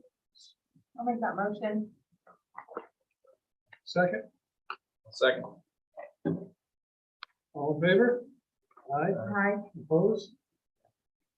Next, requesting circulation for comment from the Oakland County Planning Board and Town of Rochester. I'll make that motion.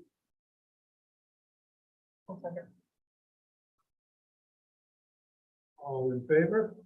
Aye. Opposed? Two more. You want to do the landscaping standards first since it's shorter? And hold on, or do we want to just dive in? I do have. We're right to nowhere. myself. Understood. There's that one. You have a preference? I would say one, so I Okay. can probably get to the end of it. Okay, you got it. I'll be on the same track at least on those ones. So we're gonna go out of order. We're gonna do landscaping standards. This one, we're amending, so the land, basically asking for a landscaping plan.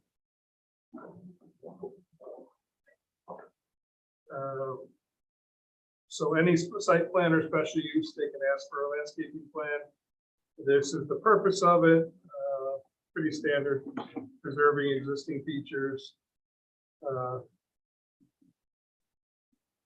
They're asking us, they're adding the words to the number. We're asking, previously we said location, sizes, and species of all, and they're saying, they're changing to existing and proposed, which is a good idea.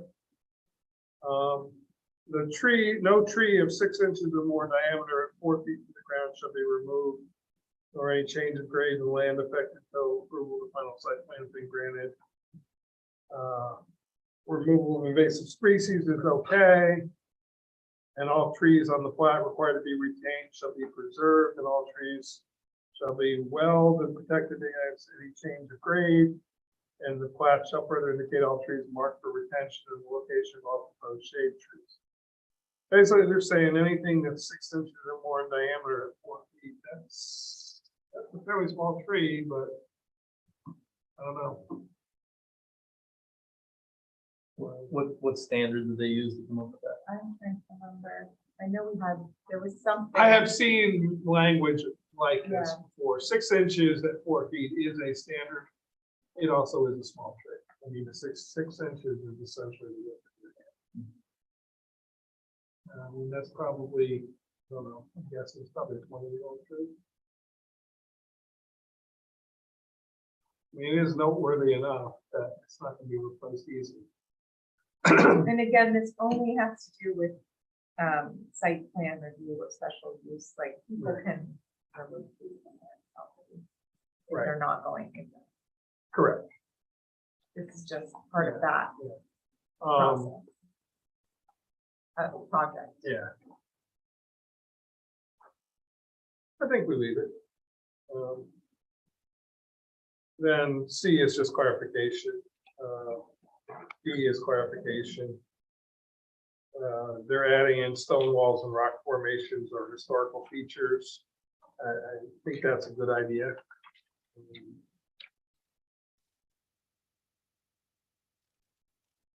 They give a source for the invasive species, which is nice, as long as it continues to work.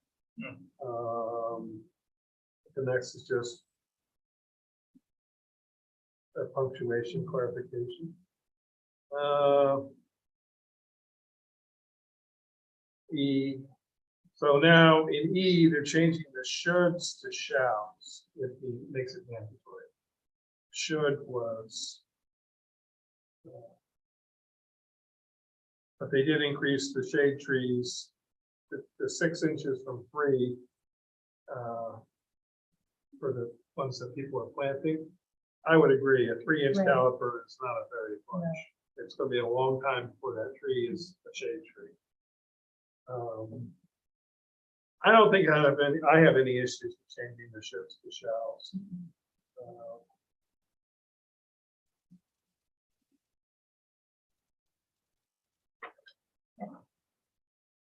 Um,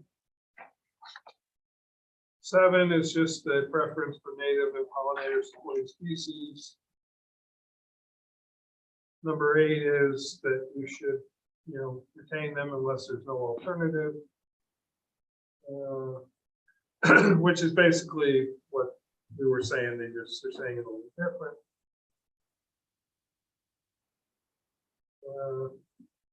And then number 11, the planning board can allow any of those standards to be reduced with a waiver for special circumstances. So there always is that option. And they can ask for maintenance guarantees. for dead or damaged landscaping material as part of their approval. It's a little more intensive than what we currently have, but I don't think there's any wrong with it. Okay. The motion then to set this for public hearing our local law R 2022 to be held September 29th. Immediately following public hearing for local law Q at the Harold Livingston Community Center and direct or requesting the town clerk circulate notice. Motion. I'll make that motion. Second. All in favor? Aye. Opposed? Abstained? And then, motion to refer this to the Ulster County Planning Board and the Town of Rochester Planning Board. I'll make that motion. All in favor? Aye. Aye. Opposed? Okay. Let's see how far we get. So currently we have 3 overlay districts. We have currently we have 3. We have the FD overlay, the aquifer protection overlay, which are covered in 140.18. We have the added economic enterprise overlay district. And then we have a new proposal of 140-18.2 historic district overlay. The aquifer protection.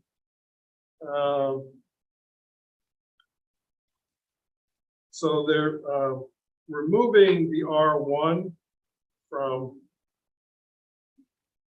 it said impervious surface area shall not exceed 15% of lot area in the B, H, and I. So we're removing the R1. I'm sorry, outside those. So we're including the R1 in that. It's no longer getting removed. It was originally in the removal because we thought it's a 1 acre zone. We thought it was probably not feasible to have less than 50% of lot area. I don't know. Did anybody do the math, figure it out? If it was a 1 acre parcel, It's, that would be like, what, 5,000? 15% of what, Of like, what's, It's about 44,000 square feet. It's, oh, an acre is 44,000. But 15% of that. right. No, an acre is 44,000? Okay. So 15% of that. What's that coming up? it's gonna be over 6,000. Yeah, Like 1 acre. pavement. 1 acre, 43,560 square feet. 43,560 square feet, 5 is 6,534 feet. that's probably reasonable. Not a lot of pavement. Yeah. You know, It's bigger than, it's almost the same size as the disturbance we want site plan, Yeah. you know? Point well taken. Partially or wholly, that's because some of the aquifer protection area does not cover entire parcels. It follows a geographical line as opposed to a parcel boundary. They wanted to add these other uses that are prohibited.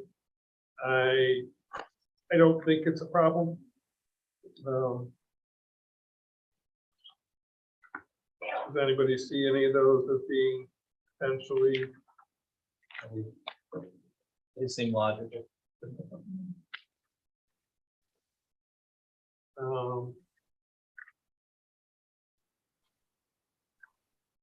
So then they're saying a hydrological geological study shall be required for any, this goes back to the last chapter there, the last section, the 2,000 gallons per day of any single 30-day period. Any commercial mixture with projected on-site groundwater withdrawals of more than 1,000. Oh, so The first is residential or subdivisions, the second is commercial, industrial use. And C though is a little troublesome. What is extensive? What are usage or discharge? It really should have a number as opposed to extensive. It's a little subjective. Yeah.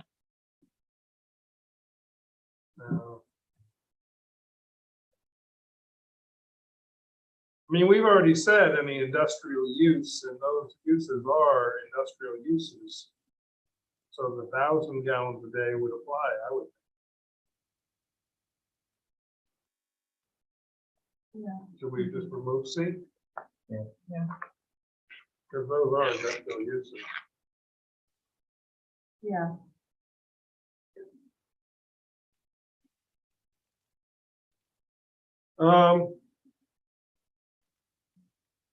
So any use, activity, or proposed development, regardless of classification within the AP overlay, subject to site plan review. That's going to also mean residential. I have a problem with that because I don't know. Already the Board of Health is reviewing any well. Well, it's any non-residential use. Well, but Well, there's, it's saying if it's. But subject- up above you have it. It's saying anything that is also subject to site plan review. It's not making. oh, okay, never mind. These And, things I missed the and and. it's subject to- I missed the and. So it's not saying every use. Yeah, it's saying, Okay, I think it's any Yeah. use activity, and then they're trying to include like subdivision. Maybe, or something like that. Right. Because those aren't. These Gotcha. are activities. But it's like any development project. we can leave 5, but I'm not thrilled with the wording on it, but I don't have a better solution. Shall be minimized to the extent practicable. During the review, I think they're gonna, I think the first word should be filling, not filing. yep.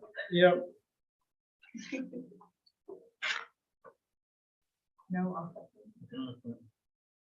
Proposed use or activity shall be designated in such a manner that it will minimize any adverse effects on the quantity of groundwater available within 1,500 feet. I'm okay with that. You know, that's a pretty far distance though. 1,500 feet is like what, a quarter mile? It's Almost. one time around the track. Yeah. So it's pretty far.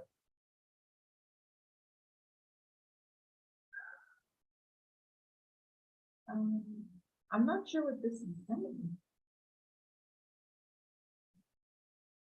So basically, they're saying any new use can't impact any wells, but existing or future wells, how are you gonna tell if it's impacting future wells? I guess if you're building something new and you're planning on putting a well in. Yeah, but you can't tell what the drawdown of a neighboring well is gonna be if it doesn't exist.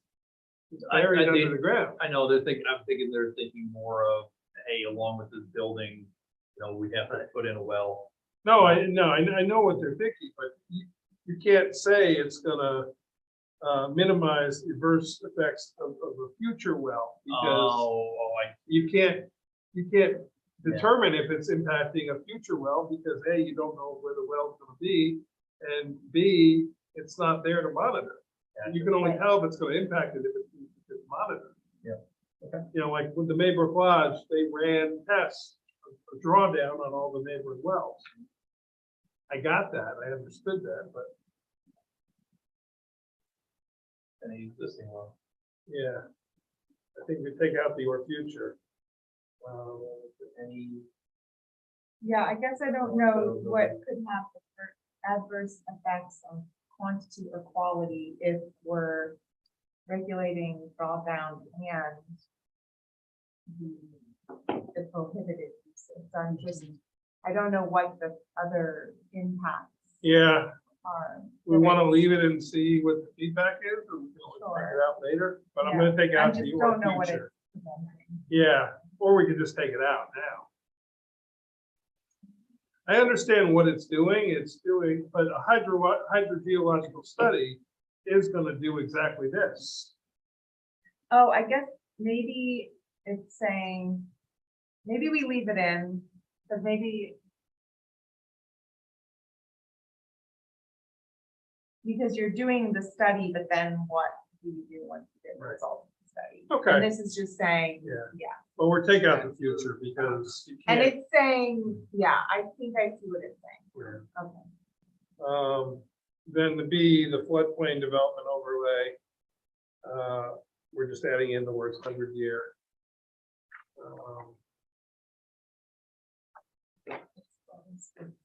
So they've added in no non-residential uses, multifamily dwellings, two-family dwellings with two single-family dwellings and a density of more than one dwelling unit for 3 acres.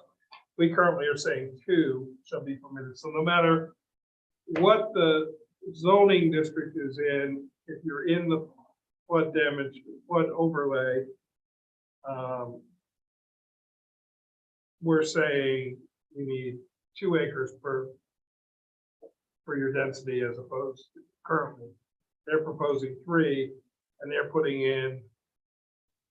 basically putting in all uses if they're saying no non-residential uses, multifamily,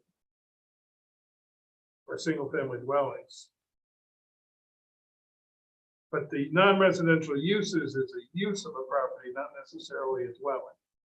You can have a use without having a dwelling. Mining is the example of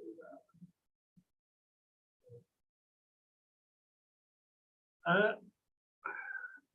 Upping it from 2 to 3. What do people think? Just at first blush, it seems excessive. It's protection of the flood hazard zone. Yeah. Is this going kind of to Walnut, whatever it's called? No, this was drafted before that. Is that what you're asking? Yeah, this was definitely drafted before that. But it may have been tweaked after it. And the second go round, it was already in front of us by then. It might be. We were saying multifamily or single family dwellings. I mean, if you're gonna do multifamily and single family, you should do 2-family as well. I don't know why we excluded them. Yeah, that makes sense that you'd have that as well. The non-residential uses, I'm not sure I agree with the non-residential uses because not every use needs a structure. Right. Maybe we should say no structures, multifamily dwellings, 2-family dwellings, or single-family dwellings, or principal structures. Maybe an That's accessory. true. structure. Somebody could have playing fields or something, Yeah. How about we which would change be a non-residential perfect uses spot. to principal structures? Because you don't want somebody who built a shed Right. to have to worry about an accessory structure. So we'll say no principal structures.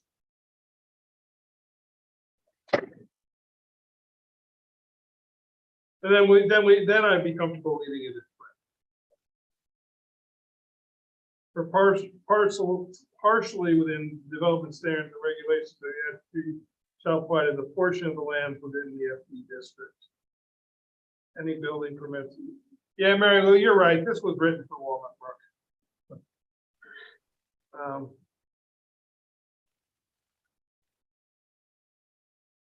Well, it's But still, just for the portion of the. right, land. and that's Yeah. actually how we applied, Yeah. because we told them in that area.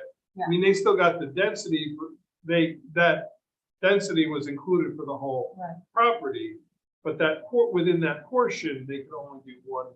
for every 2 acres. So maybe that clarifies it. Maybe it's good. Yeah, it clarifies. Yeah, it does. I don't see any problem with any of these restricted in the FD overlay. I do, We do. the last one. because it's. Oh, yeah, exempt yeah. ag, Yes, because all farmland is in the floodplain Yeah. and we.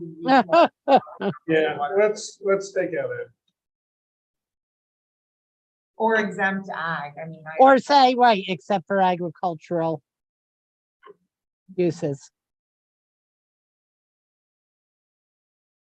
I think we should just take it out. I mean, the sewage, yeah, I don't. The only thing I was thinking If of you're is already, irrigated. the flood overlay already has rules within the floodplain law about sewage, Okay, within the flood, all right, uses are prohibited. yeah. I would say let's take M out. I would, L, I'm fine with the clear cutting. We don't want somebody to Right. just go and clear cut along the street.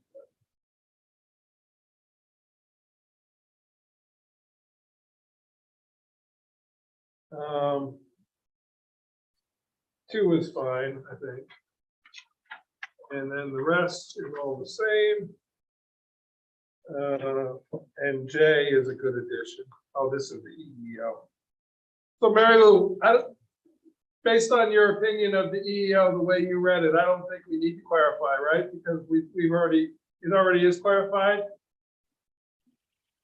The What is- modification. I'm sorry? Remember on the EEO, we said that's something we may need to consider adding about how the town board. Right, proceeds? right, but it's okay because that section, the first Okay, subsection we don't, covers that. because they didn't make any recommendations and changes. Actually, this is just a This is just the description of the beginning of EEO the anyway. overlay. Yeah, district. yeah. There's two changes, 2 or 3 changes. Okay. And then D is the historic overlay. This is just a description of why we're doing it. You know, what we don't mention in there though is anything about the comprehensive plan. That's what we added Okay. in J. But I'm talking about D on the historic overlay district. Oh, I think we should add Add a similar. the exact same language to the next section. To promote projects and development. Yeah.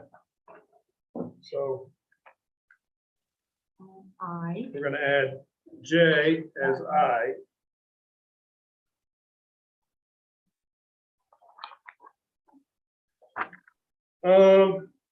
So then the economic enterprise overlay, what was the changes?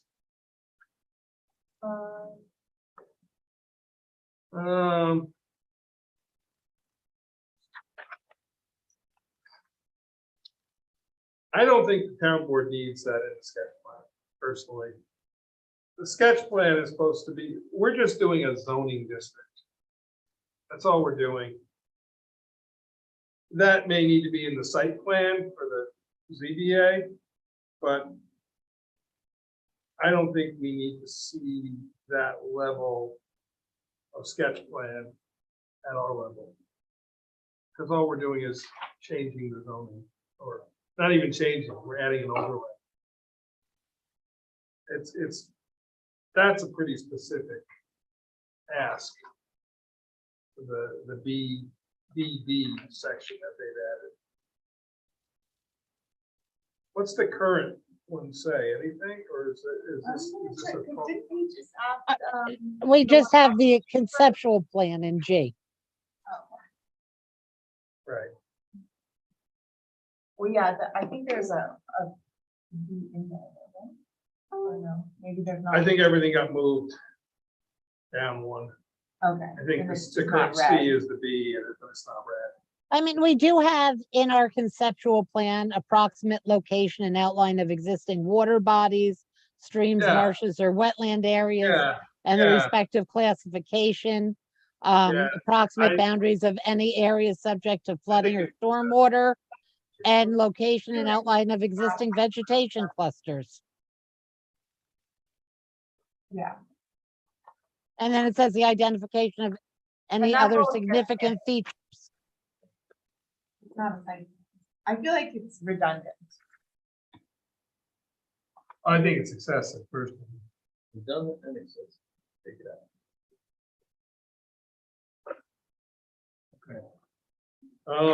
And then, what's the other change? Town board review,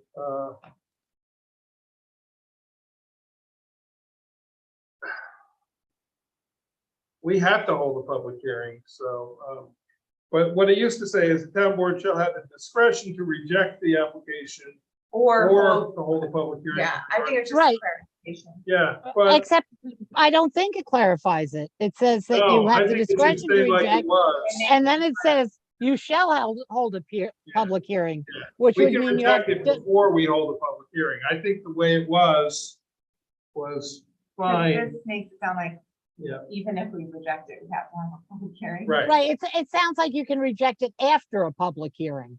But if you're just not interested, you don't even hold the public hearing. Right.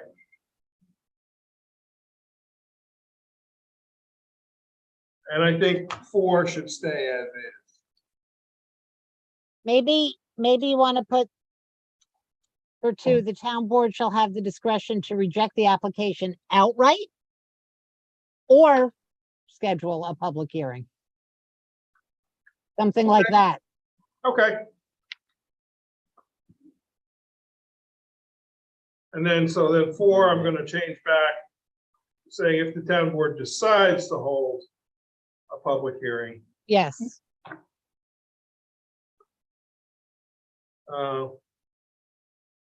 And 7, I'm gonna leave as is too.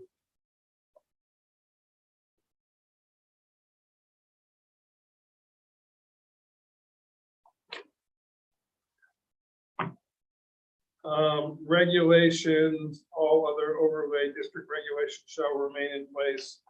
Yeah, that's a given, but that's fine. This doesn't supersede any of those.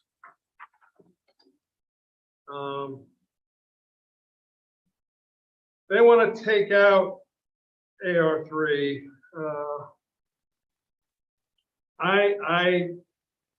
That allows the farm to utilize like an old barn for something else, or I think taking out is a mistake. My opinion. I don't know how you guys feel. I think we can move it in. Yeah, I don't see the reason. Well, because we can. Because we reject- the always board have can reject it The outright. board, exactly, the board has the ability to say, this is a good idea, this is a bad idea. Right. That's why it goes to the town board, because it's a zoning. We don't do the zoning, it's done. So. This is just making it 100% clear. Yeah, and There was B is clarification. Yeah. Yep, that's fine.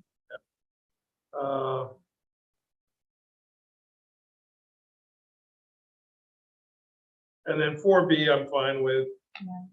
Yeah. 4C is just a different way of saying it.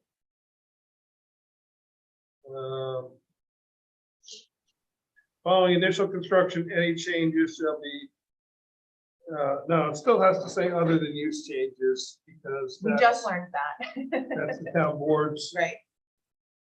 shall be considered requests for, they're adding special use permit and site plan. The purpose of the EO is to simplify it.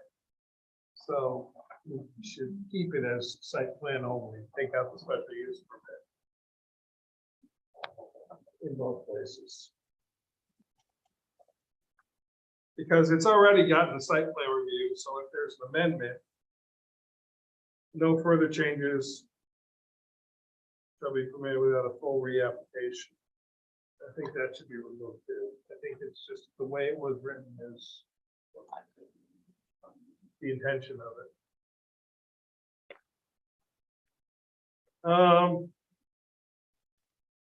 Mary Lou, on the next page, on the prohibited, so they add retail establishments, national or chain with a square footprint over 4,000 square feet.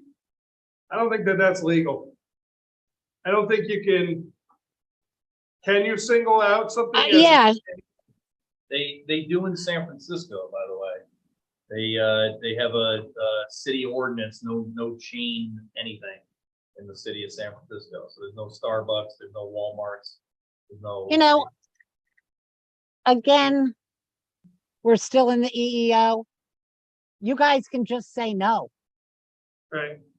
I'm gonna leave it for the moment. I want to see what the county says about it. And it would be interesting Because it to is see saying what, over 4,000 square feet, so a Dunkin' Donuts or, you know, that's a big box store. Well, no fast food restaurants is already. Okay, I think it's just the EEO consideration. let's right, leave it for the moment. Commercial parking, I'm not so sure why we want to eliminate that. If it's a good location for commercial It parking, might be part of a project. it might be a good use for it. I mean, you could look at something actually, like at the granary. If they wanted to put in, we could use parking in that area. Yeah. If they wanted to put that in, rather than, We define I commercial much parking and municipal parking. Municipal parking is essentially our parking lot. Right, right, Commercial but, parking is for a fee. right. right, but if it's Right. needed, I would take that out. Instead of saying it's prohibited. yeah, and you can always say, we don't think it's a good fit here, so we're saying no. I'm okay with the storage units and self-storage facilities. I think Right. we got our share of them Yeah. already. Yep. And the transfer station, yeah, I'm okay with that too. So that would be a. Uh, Now, the design standards, we gotta put this one back in. Because that's the whole purpose of the EEO. Is the adaptive reuse. So I don't really understand why they're taking that out, because that's what we're doing. We're adaptively reusing the property, and we can waive.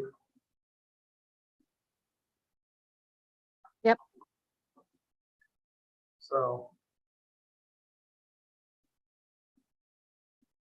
They already have to meet the standards, but the town board has the ability in granting EEO make waivers instead of sending them to the ZBA. That's the whole purpose of the EEO is Mhm. to decide this is a good thing. We like it. Okay, Aaron, do you have enough of a memory to explain the historic district? I mean, Because I wasn't totally around for that. this was one of the first things we did. And then we stuck it in this section. Right, I added it because it was done as a separate Yeah, it chapter, was but done as to a me, it separate makes sense to include it. Chapter, and I guess I would just, I mean, it's basically creating an Creating, overlay for yeah. on any historic property. So it's like not a. Mary Lou, was there Contiguous anything in there that you saw an issue? The property itself is the district. I have to tell you, it's been a little bit since I've read it, and I don't have my copy with my scribbles on it. Should we just move it forward as is for the moment? I mean, the We're gonna be findings is changing. just the history of it. Yeah. Which, Yep, I mean, I'm not challenging any of that. The establishment, it's the Algerville and Accord Yep. historic districts as Yep. they're designed. Yeah, there's a So- spot where you have to put in a number of days for something. I don't remember where it was. Design guidelines, It's an application and review procedure. All construction modifications require zoning permit within a town of Rochester Historical District overlay shall be reviewed oh, by his preservation, which will review an application, report to the code enforcement officer within X days. well, it's gotta be at least 30 because they meet once a month, Right, but it would probably need to be more than that. Because if it got referred to them, shall we say 45? Or 60 to give them 2 months. Yeah, Actually, it should say 62 in case it's a 31-day month. yeah. Shall we say 62? Yep. There's precedence for that because that's the number of days, like public hearings and stuff. Okay. Otherwise, I think it makes a lot of sense. There's nothing It really, does. And it's actually not like It's not onerous, It's- no. It's more suggestions and I review think and. we go for it. So I'm gonna make this local law S. Not many shuffles. Yeah. And set for public hearing September 29th, immediately following local law R at the Harold Lifton Community Center. And request the town clerk circulate notice. You have that motion? I'll make the motion. I'll second. Is that it? All in favor? Aye. Opposed? Okay. Next, to refer to the Ulster County Planning Board, the POR Planning Board, and the HPs. So we also, setting it to SHPO is difficult. Yeah. What do you think, Mary Lou? I would send it to them. Okay, Would. would. All right. So that's the Office of Parks, Recreation, and Historic Preservation, OPRH. Yeah, and there's a spot where it says New York State SHPO in there. We should really Change it to Office of put Parks, in, right, Recreation. put and in the Historic whole Preservation. title, yep. Yeah, yeah, I don't know if they get offended by SHPO, but I always call them OPRHP. There it is. Design guidelines.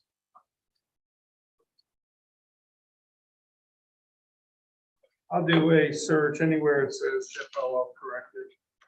Thank you.